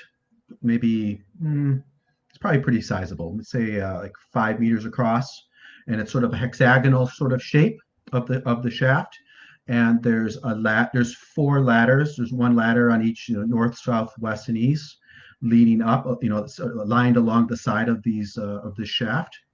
And the first thing you notice coming in here, it's very hot and it's very humid. And you climb out and you look up and you flash your flashlights, and we see those beams of flashlights going up, and you see that after a few meters of climbing up, going up the shaft, it starts to have this black resin lining these walls. And the farther you look up, the more of this resin you see. And then you catch the smell. There's a smell of rot and of reeking of decay, of death in here. And you see that lining a little farther up in the walls, scattered in different spots along these sides, there's bodies of people that have been entombed into the side of these walls, covered with this black sticky resin. There's some of them must be still alive. You hear some moaning, some pitiful moaning from some of these bodies and these people. There are littering the bottom where you're at the bottom of the shaft. There's all of those face huggers, but they're dead. They're all like curled up like a dead spider, lying on the ground. And you see there's several more of those eggs that apparently they come out of, that they're open. They're empty eggs. The petals are open and there's no nasties inside of them. Seeing this, each of you go ahead and gain a stress. And I'll give Daniel one too. Daniel will be pleased when he returns and sees all the stress maxed out. I unleash shotgun blasts on any remaining eggs, open or closed. Okay. And I would like to suggest that activates. Hang on, where's it gone? Reduce stress by 1 when you choose a violent solution when a non-violent solution might have been more effective. Yeah, that sounds reasonable. Let me come back to that. That may have some fallout too. Let's finish the new location move. So I've given you the rough description. Is there any detail that either one of you would like to add to this? Again, to be interesting or cool, or that would be useful for your character to accomplish what they're up to? I'd like a large whirring fan behind a grid. So and there's emergency lighting beyond it. So that's encouraging because at least it's emergency lit. But as this thing goes round, there's a kind of like this is being illuminated with pale red light, like a lighthouse. Okay. So is that fan like is it like up at the top, or is it like in one of the walls or something? No, it's in one of the walls. Okay. And it offers the chance that there might be a way around that. Okay. Okay. Because this was supposed to take us, I remind you, Celestine, to the lift shaft. And this is not a lift shaft. Right. Let me to make it clear, maybe it says something like elevator maintenance shaft 03 or something like that. Like that's where you're at now. Okay. And it goes up. So hypothetically, you're going parallel to the elevator. You know, maybe there's maybe you see up a little farther, there's like an opening that hypothetically would lead to the elevator shaft, or to the elevator shaft itself, we'll say. I think that's reasonable. Okay, that's great. Which might be what's behind that fan. Right. At this stage, I think while Amos is shotgunning blast, I'm going to activate calm somebody down. I'm going to say, stop, Amos, stop. That is enough. You've caused enough damage. You are drawing the aliens in our direction. Stop. Let's see. I get to place a non-monster. We'll come back to that in a moment. Place a non-monster threat.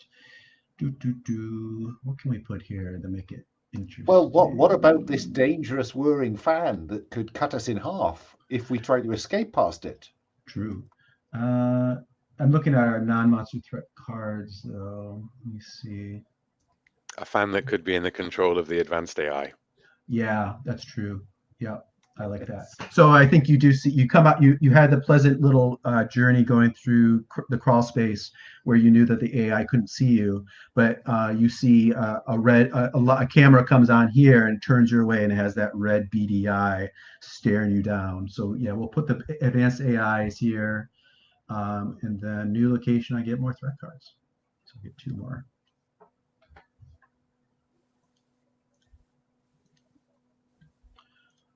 Okay, so I think first of all, let's do the calm someone down to kind of see if that's going to mitigate what kind of trouble shotgun blasts are going to cause you here. So calm someone down is a safety move. Share a story. I'm going to reduce my stress by 1 on the basis of go ahead and do that. Yeah, definitely. So Celestine, share a story with a focus on using it to calm someone and draw. So what do we see Celestine saying to Amos that tells us a little bit about Celestine while also trying to calm him? I think pointing out that clearly a shotgun's loud, it's going to draw attention. It's a very scientific way of looking at it. And I think it reinforces Celestine's background as a scientist. Okay. So maybe you're not reacting emotionally, but more practically and logically. Okay. Yeah. The creatures on the wall, that's something else to investigate later. But what I'm interested in is calming him down. All right, let's go to the cards then. So you get 1 card for nothing. Do you have any expertise that would help you accomplish what you're trying to do here? I'm a physician. I think they should be well versed in bedside manner. Yeah. Okay, I like it. So that's 2 cards. Do you have the right tool for the job? I could give him. I don't know what is the right tool for calming somebody down. You could if he's open to it, you could inject him with a sedative of some sort. I will offer him a sedative. That's the right tool for the job. There you go. So you're up to 3. Do you have significant advantage? I don't think the situation is nice and calming. We're not in a Zen meditation room. No. I'm happy with 3. Okay. And then lastly, you want to push yourself, but then you would max out your stress. So probably. Yeah. Okay. So draw 3.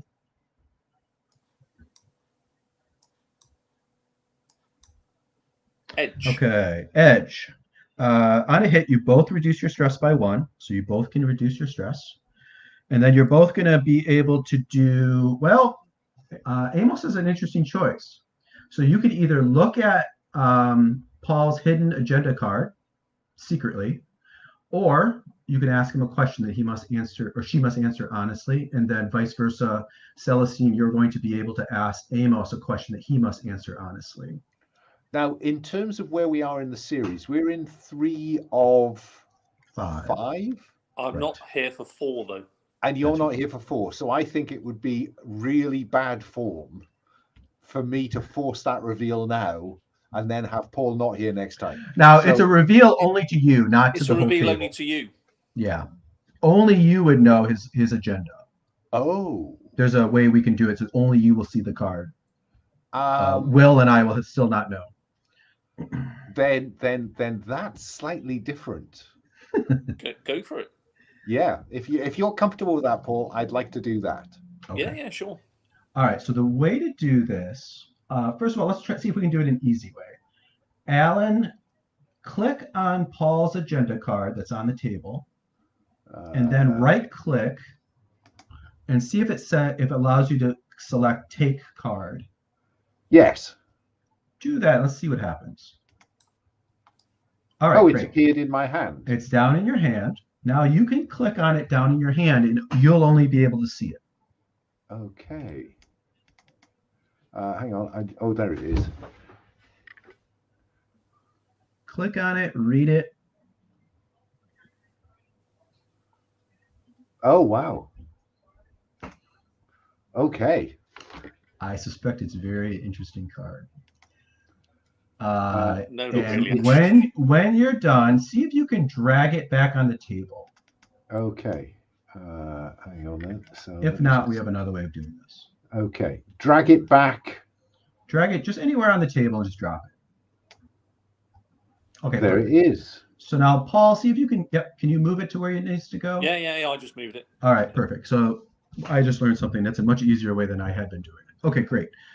So now, Celestine, you may ask Amos a question that he must answer honestly.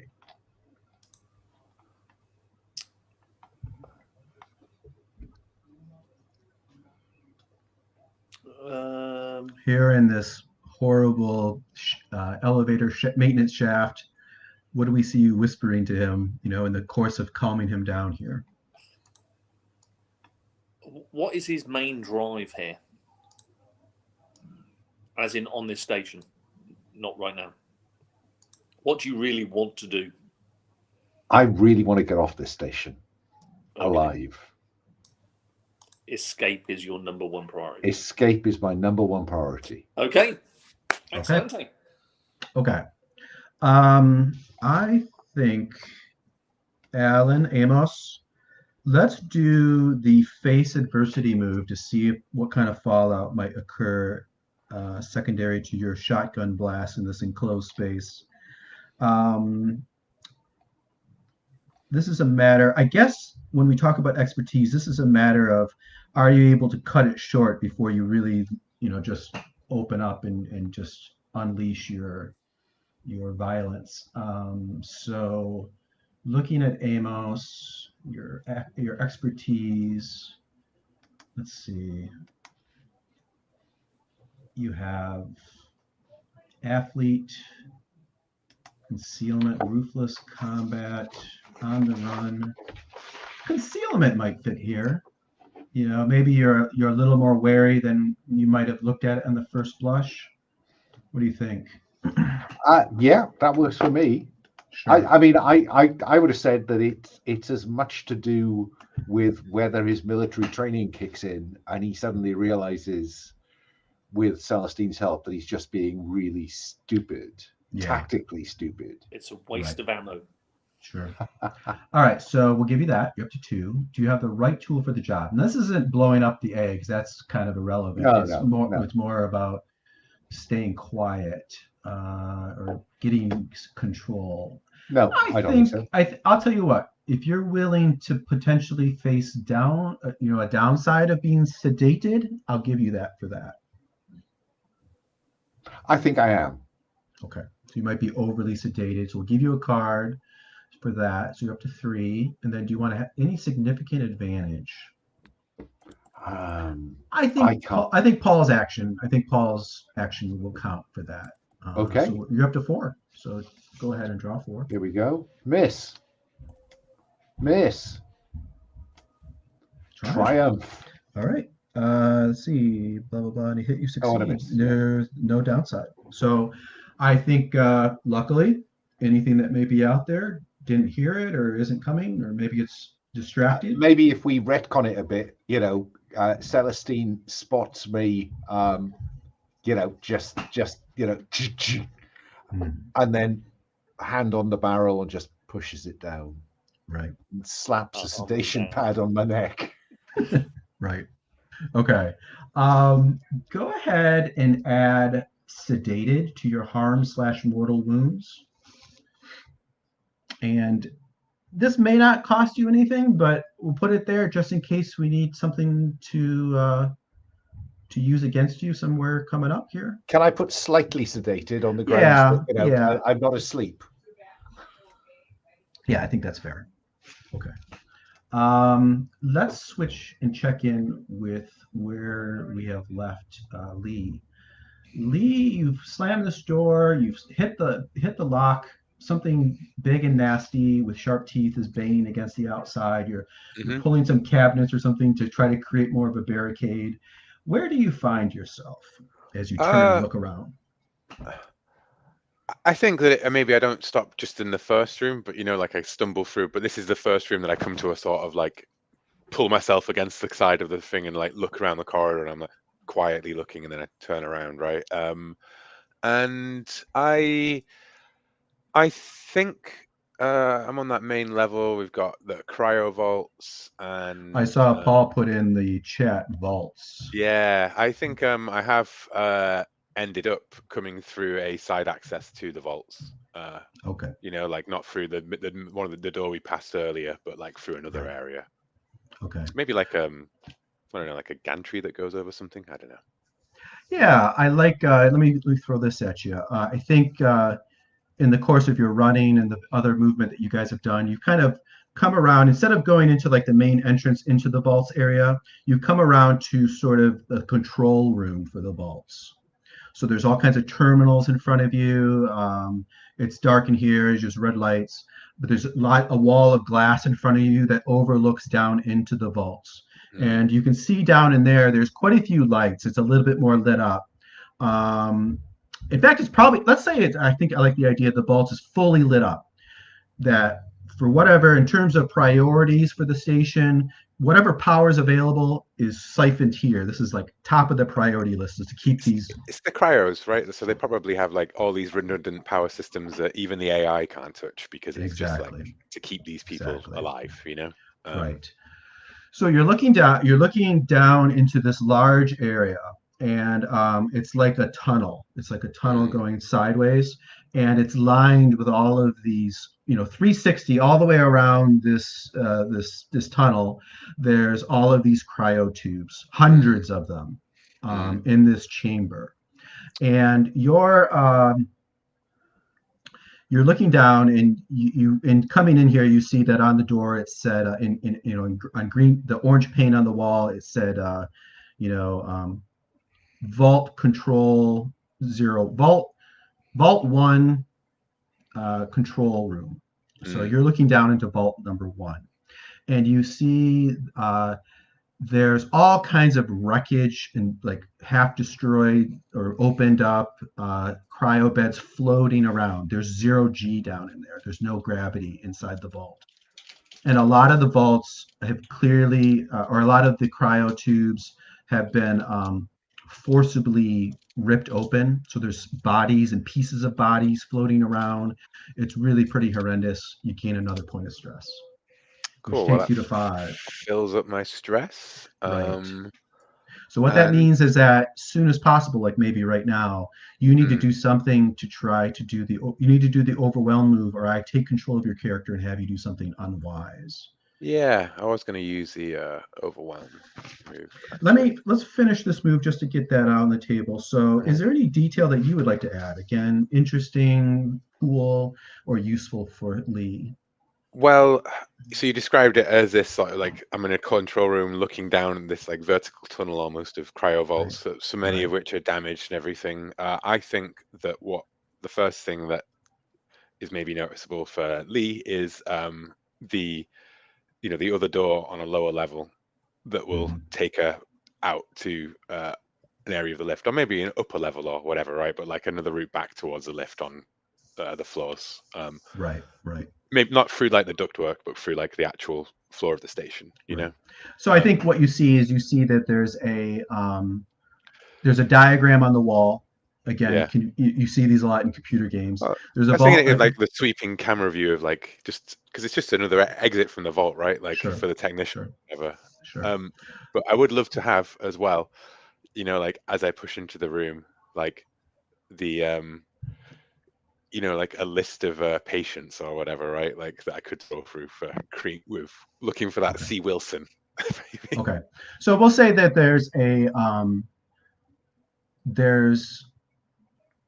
there's probably like a hatch in the ground, a floor of this control room that you can open with a simple button. And this room has some power. This control room is similar to the vault itself. It has some of its power. Maybe it's a dull light, but it's still on. And there's a terminal that's on, and there's a camera, but this one has a green light that's observing you. And you can see that the terminal's powers up as you enter, and you can see it boots up with that subpar Windows operating system that we described. Okay, and like I said, there's a hatch, and it says something like vault access. I think that captures what we're talking about. Then I place a non-monster threat, which is the 0G, and then I get a couple more threat cards. Okay, so then what would you like to do? Well, I think I sprawl into the chair and the bruised ribs, and I sink and like stare at the bodies that float across, in front of the control rooms thing, and I'm looking despairingly at it all, with sweat running down my brow, and I wince and I take a moment to pull out the drugs from my med kit. And I will make the overwhelm move, that's about getting high, basically. Sure.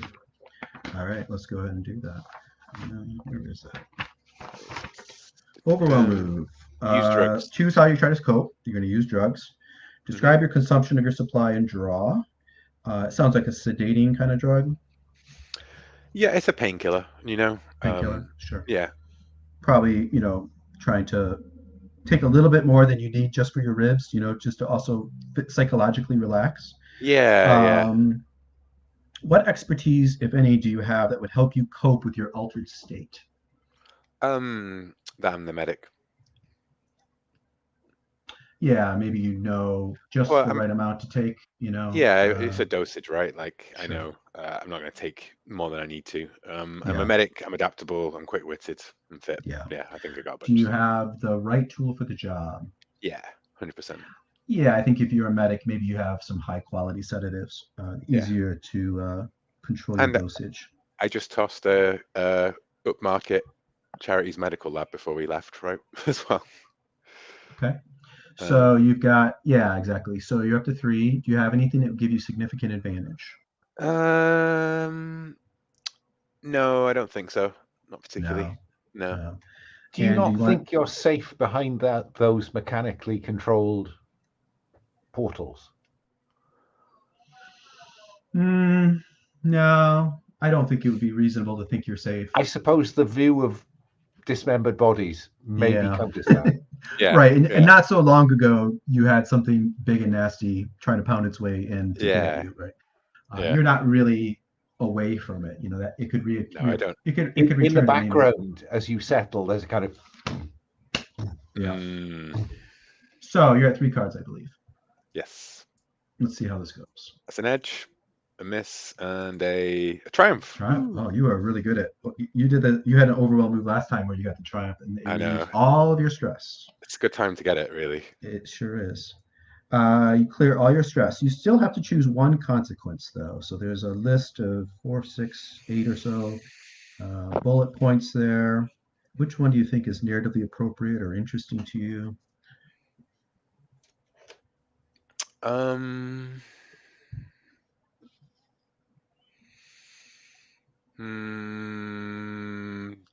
Yeah, sorry, I deleted one of my X's by mistake at some point. You can just grab any X from the table. It doesn't matter. I just don't know. I guess I could grab them from the spare sheet, couldn't I? I guess out of those choices, I lose. No, do I lose something important? What do I have that's important? Med kit. Your med kit, yeah. My med kit, yeah. Or maybe you, maybe in the course of you reach into your bag, you realize that it's dumped out. All of your stuff is dumped out except for that one syringe, that you just used. You lost it somewhere in the course of your run. Yeah. Or the flickering flashlight. Yeah, no, I definitely want to still have the flashlight for. I think what it will be is I just I've made a lot of noise. There is a threat in here still. Okay. I think maybe you took longer than you really should have. Yeah, exactly. Yeah. I'm still in this area is mainly how I'm framing that, I think. Right. Sure. So I think maybe you took the sedative. Maybe you faded out for a moment or two, and you look at your watch and you realize, oh shit, it was 2 minutes. Oh yeah, the camera cuts away from Lee as she does it, and she thumps her head against it, right, and then it cuts over for a second, then it cuts back, and it's like, who knows how long has passed for Lee as she between those two eye blinks, right? Like, yeah. And I think it says on the screen, it has like that DOS chat, app, I guess. And it says, in green type, it says, hello, Lee, are you there? And it says it again and again and again. It says it like 10 times. You realize it, and you see it pops up again. You realize that's another measure of how much time has passed that you've been sort of out of it. I think that's a good time. Think about what you want to do next, because I think that's a perfect time for us to switch to the other group and check out on them. So we had left you, talking to each other, pulling the shotgun down. Do we pick up with you, moving up these stairs, or did you have an alternate plan, or these ladders? Upwards. To Celestine's. No, I'm Celestine. To the other person, to their cause. Sure. I think we see Blaine, gritting his teeth. He flicks his wad of chewing tobacco out, puts in another wad, and he starts to climb up one of these ladders. Where do we see each of you guys as the camera comes in? I've already got a hand-to-hand weapon, so I'm not really gonna. I'm gonna try and insert myself between two ranged weapons. Sure. I think based on what I think, I'm going to tell Catry and Glover. So Blaine's on. There are 4 ladders. Yes. Blaine is on one. We need to spread out, guys, because then that means there's more chance of one of us getting through. Glover, you take that one. Catry, you take that one. And then I'll look at Celestine as if to say, take your pick or come with me. Right. Yeah, I will follow Amos. Okay. So we see you climbing up here. And I think, given that the best we can manage here is shotgun hand, I think I'll hand the fire axe to Celestine if she wants it.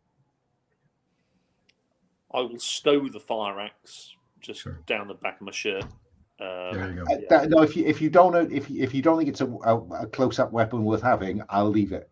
Let's say it has like a loop on the end of it. So you put it around your wrist, so it's kind of hanging from your wrist as you're climbing up. Yeah, I don't mind carrying it. I think my cattle prod is a better weapon. Oh, I'd forgotten you had a cattle prod. I will keep the axe. So I think like probably actually what's the other guy's name? Glover. Elaine? I think Glover sees you like fumbling with his axe and he goes, I'll take it. It's mine. Give Glover the axe. Okay, so Glover has an axe. Okay, great. All right, so we see the camera catches you climbing. Let me flip some cards. As you climb, Amos, what do you see that is hints to you that that big nasty thing that you saw drop down and chase after Lee, that there's a sign that maybe there might be more of those around? What do you see, hear, or sense that tells you that a monster is nearby waiting for a perfect opportunity? At intervals, as the flashlight goes up, we'll flick across some poor bastard, hanging there dead with an exploded chest. Mm-hmm. But there are intervals, little kind of in the walls in this resin. There are kind of almost little quite big spiral spaces where one of those things could have been curled up. Right. You almost see like the shape of it, Yeah, in exactly. the resin, this little receptacle. Perfect. I love it. Great. So what that will do then is allows me, if a monster pops up, I can force you to get stare into the void. Oh, and by the way, just so we don't forget, Will, you recharged your comic relief thing because you got targeted there. Let me flip another card. Tension builds, so I get to add the next level of the monster, which is what's the next level of the monster after? There's quite a few. Where is it? Oh, here it is. This one is called Jump Scare. An adult comes out of nowhere and attacks. Worst means like if you don't successfully avoid it or whatever, what does it do? So in this case, someone's just going to disappear.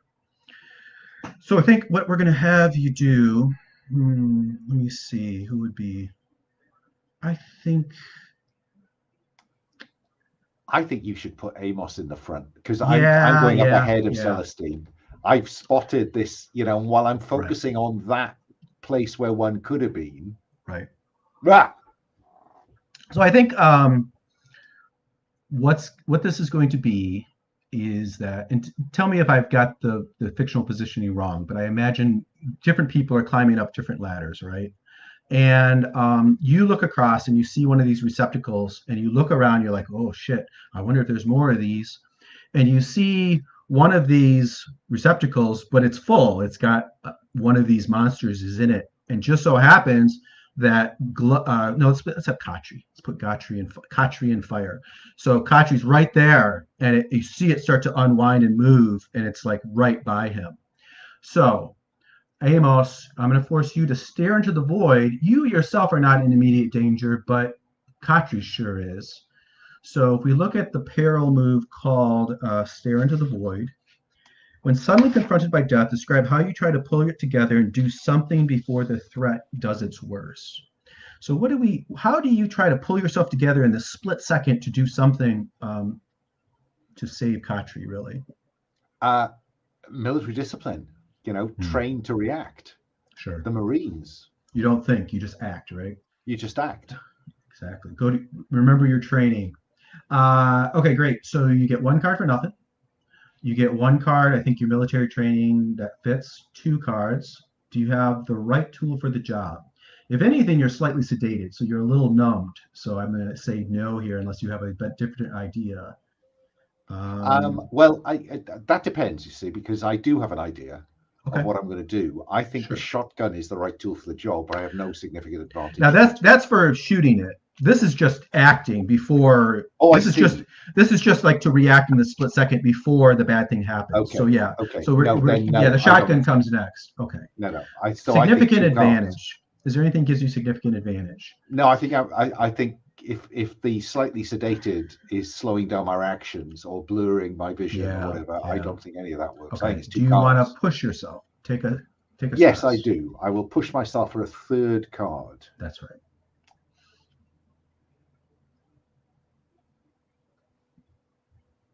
Yeah?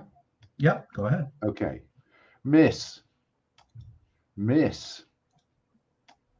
Edge. Okay, on stare into the void. On a hit, you manage to act before the threat does its worst. But you have to choose: gain a stress, lose an important item, or make a lot of noise. Screaming, perhaps. I will gain another stress. All right, so maybe you yell out to Katri or something. Yeah. All right. Now, where did we have Celestine? Is Celestine on the same ladder as Amos, or was it left in the behind me. wind? Okay. She's Same as she's Amos. below me. Yeah, so I don't think Celestine is in the position to do anything. So I'm going to stick with Amos then. So Katri looks up and says, like, well, huh?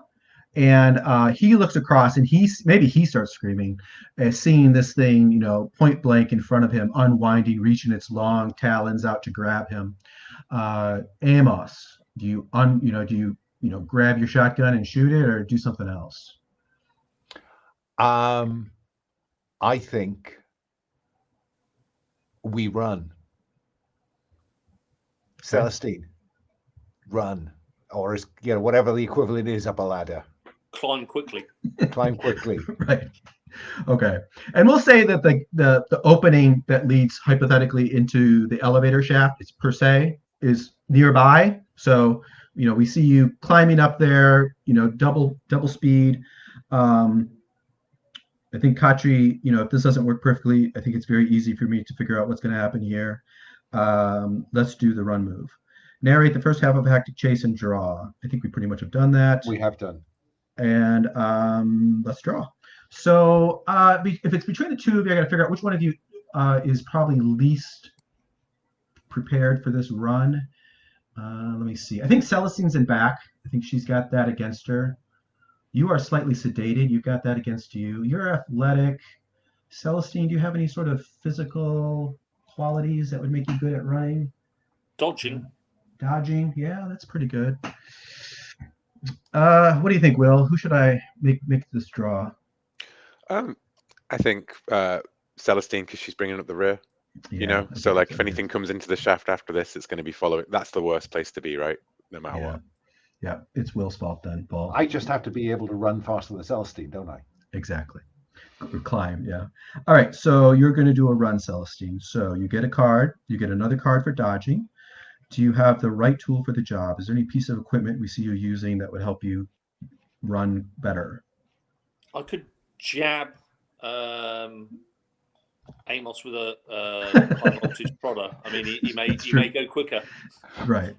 I think probably maybe you jab the creature. Quicker, I think quicker, we can roll. quicker. Yeah, I think that works. Okay, so we'll give you 3. Do you have significant advantage? No. Do you want to push yourself to get a 4th card? No, 3's good. All right, let's see.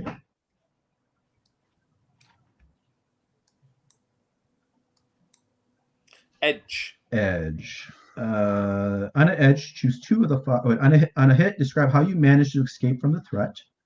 So go ahead and do that when you get an idea, Paul, and you're going to have to choose 2 from a pick list. I think basically I grab onto another ladder and pull myself sideways and avoid it on a horizontal plane rather than a vertical plane. Mm-hmm.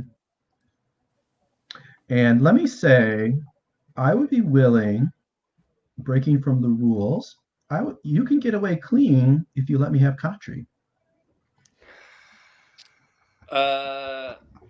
Yeah, she ain't Say my la brother, vie. and Yeah, she sure ain't heavy, and that's more shares. there you go. So I think we hear Katri's as we, it cuts briefly. He sees you now in the elevator shaft, and we hear Katri's screams in the background fading away as the rest of you pull your way through. I think I may. I'm gonna. I'll reveal my card. Say, Cartridge died to save us all. Run, you fools! Get out! All right. And if I can ever work out how to. You should be able to drag it from your hand onto the table, and then right-click and select flip card. There you go. Go ahead and read that out if you can, or I can do it if you can't read it. I'll have to zoom in boatloads. Let me try and find it. Ah, here we go. Apocalyptic Preacher. Blah, blah, blah, blah, blah, blah. Yeah. After a monster kills or captures somebody, make a fiery speech, and everybody that subsequently agrees to seek out and face the monster, 0 chance with Amos here, may reduce their stress by 1. If you do that, and then you decide to do a bit of a runner, I can do a unleash a beatdown on you, and if you say I won't do it again, you can have a little bit of stress back. Mm-hmm. And this go. It fills your stress track. Okay.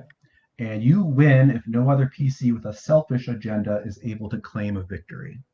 Okay. Speaking around the table, does there actually any, because a lot of agendas are in play now. Yeah. Apart from Daniel, we haven't got selfish, have we? No, I don't think I would say so. No. So if we kill Daniel, then technically I could win because there You are could no win. selfish in play. Yeah. Everyone's a winner. This is, as you can tell from the quote, this is the Dylan from Alien 3 card. You know, there's a scene. I don't know if it's in the extended cut or not, but there's a scene where he has this speech where he's like, "Fuck that thing. We're gonna stick together. Let's kill it." And they're all like, "Yeah, yeah." And then they all mostly die. Actually, they all die, except for one. Okay, so that's what this card is. So do we hear you giving out this fiery speech at this point? No, because I reveal the card on somebody dying. I'm probably never going to use it because Amos is always going to run away. So in that instance, no, we're not going to stand on stairs and fight. This is a runaway. Can I, if we make it to because you said, you know, if we could successfully run, we had the option of this separate exit into the lift shaft. I'm just thinking that you could make a fiery speech, and you could behave badly to Amos as an overwhelmed to reduce your stress. True.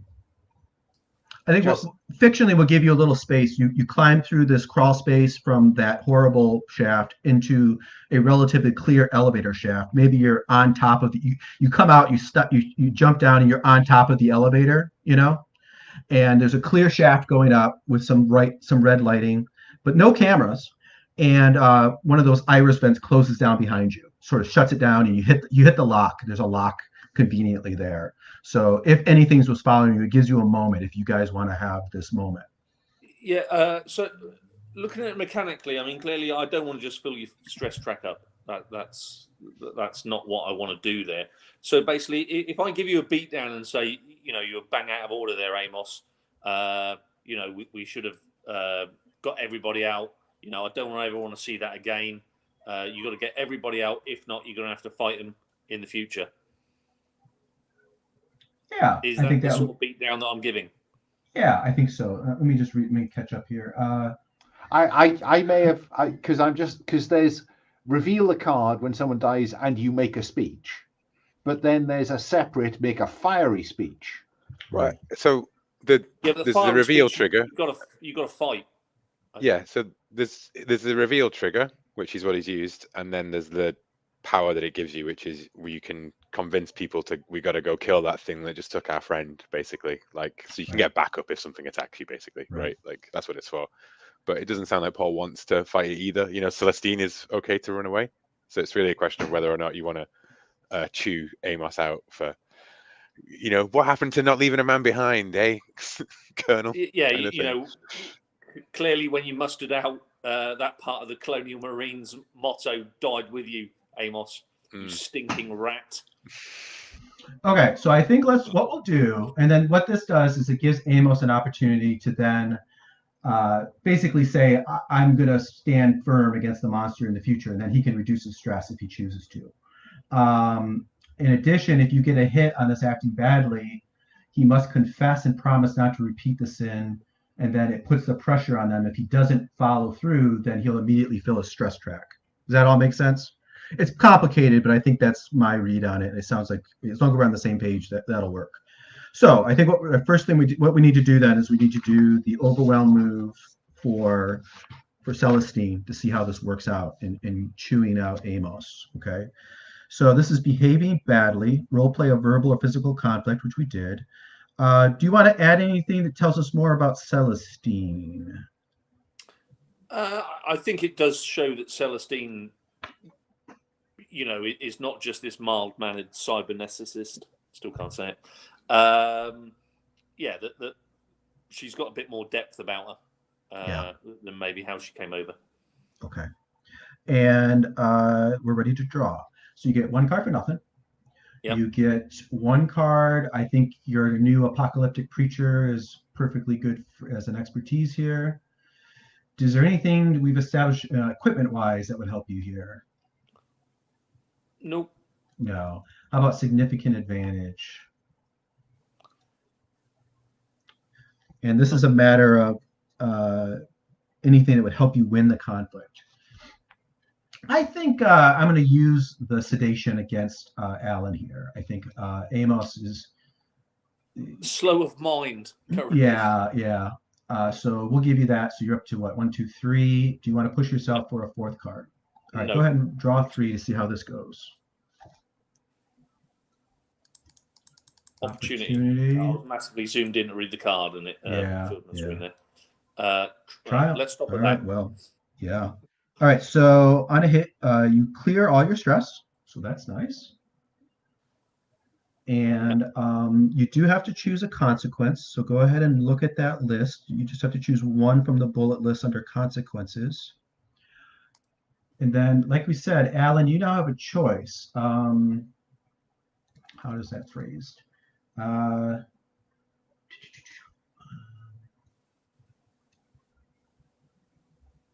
If you agree to face the monster in the future, you can reduce your stress by 1.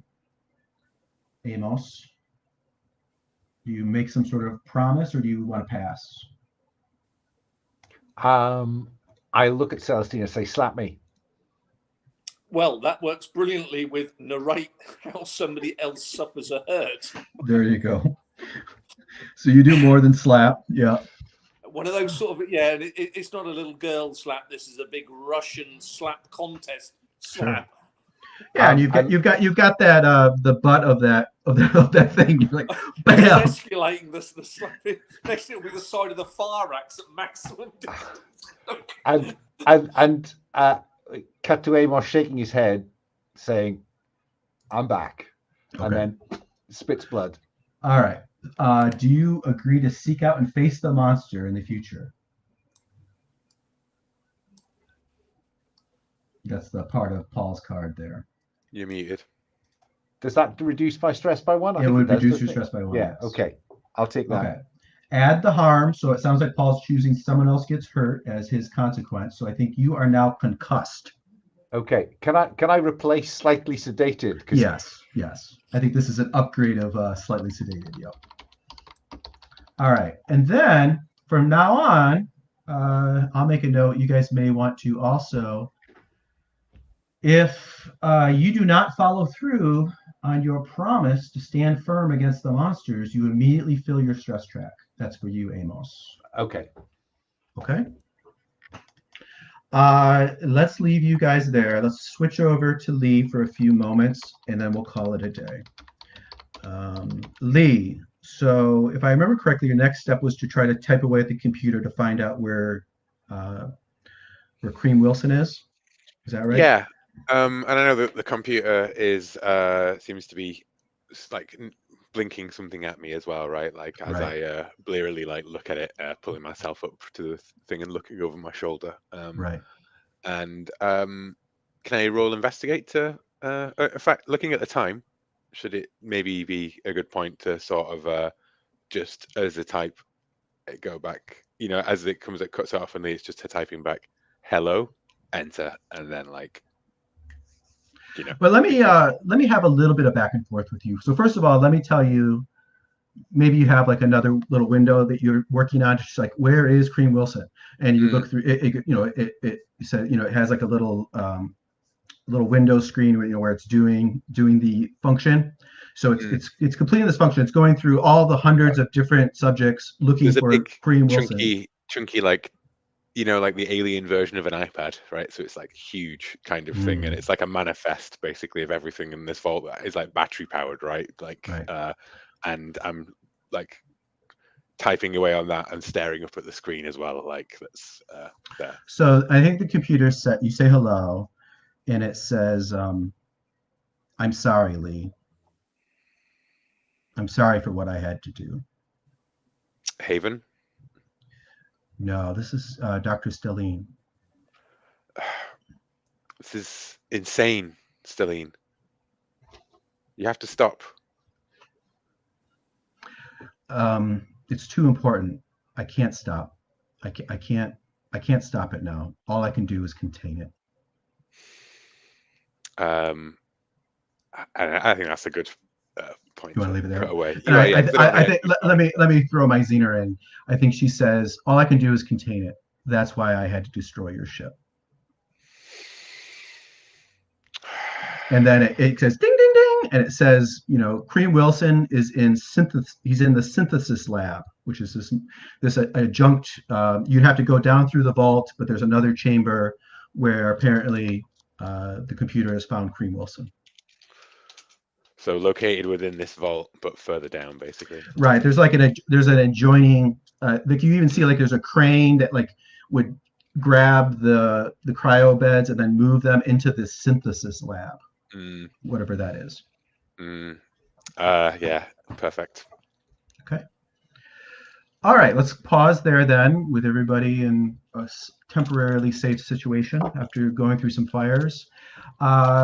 Next week we won't have Paul, so Paul, you will have plot armor. Your character will survive one way or the other, and we'll pick up, you know, with a finale for you, and hopefully Daniel will be back. But let's briefly go through and get some feedback. Any stars and wishes? Let me note first of all that there was some good mechanical stuff that came up today that I think I'm going to make some edits between now and next time to change a few moves and move stuff around, but those are good finds, good interesting additions to the rules. So thank you for that. As I have been doing today, let me pick on Paul first. Paul, do you have any stars and wishes for us? Yeah, stars. You know, nice to see Will bend his character off in another direction. Didn't you know? It was good because it saved the pie. You know, it's always nice to get bit of diversity going. Nice one, Alan, for leaning into that card. I was hesitant of playing it right at the start. I could have done when we lost 2 characters. It's a bit of a weird card. I don't, you know, it messes a bit about with your agency. So nice that you leaned into that. Yeah, and excellent, Jason. Thanks very much. Okay, thank you. Will. I loved having an actual alien attack us, and then just having to imagine like us all crawling into a vent and it crawling behind us, which I was just like, that's the worst scenario I can possibly imagine, is one of those things behind you in a tight space. Yeah. But yeah, I really enjoyed revealing all the cards, all of the dynamics. I'm glad that we've, you know, like the exploring the lab as we went around and everything. But I think my biggest star has to go to the idea of Celestine tasing Amos. Great. Any wishes for next time, Will? Obviously to come back around again at some point with the intersection, but I really like seeing one of the NPCs die. You know, like having people die in front of you who aren't the bad guys is a big part of horror, right? And I guess a wish would be for more, for that kind of like, do we save somebody or do we maybe die trying to save them, right? Because it is an alien movie. In theory, we could all be big damn heroes, but only one of us is going to make it through to the end. Yeah. Maybe the other one can be, one of us can be injured and killed off in the sequel, but that's it, really, you know? Yeah, and mechanically, Amos now has this weight on him to have to stand firm, you know, so there's a big old target on him, I think. That would be another star. I really like that as an interpretation. Not going to hunt them down, like, you know, not going like after the monster, but just like the next time the monster attacks us, trying to fight it, basically, rather than like fleeing immediately. Exactly. Sorry. Okay, great. Thank you. And Alan? Yeah, no, I like the way that the structure is upping very neatly with the cards the next level of threat. And as you say, there is a level above. Oh, there's a xenomorph. It's, oh shit, there's a xenomorph. So I thought it was very neat the way that worked, because I was beginning to think you're going to have threat cards coming out your ears, but I think it's neatly structured, Jason. I have to say.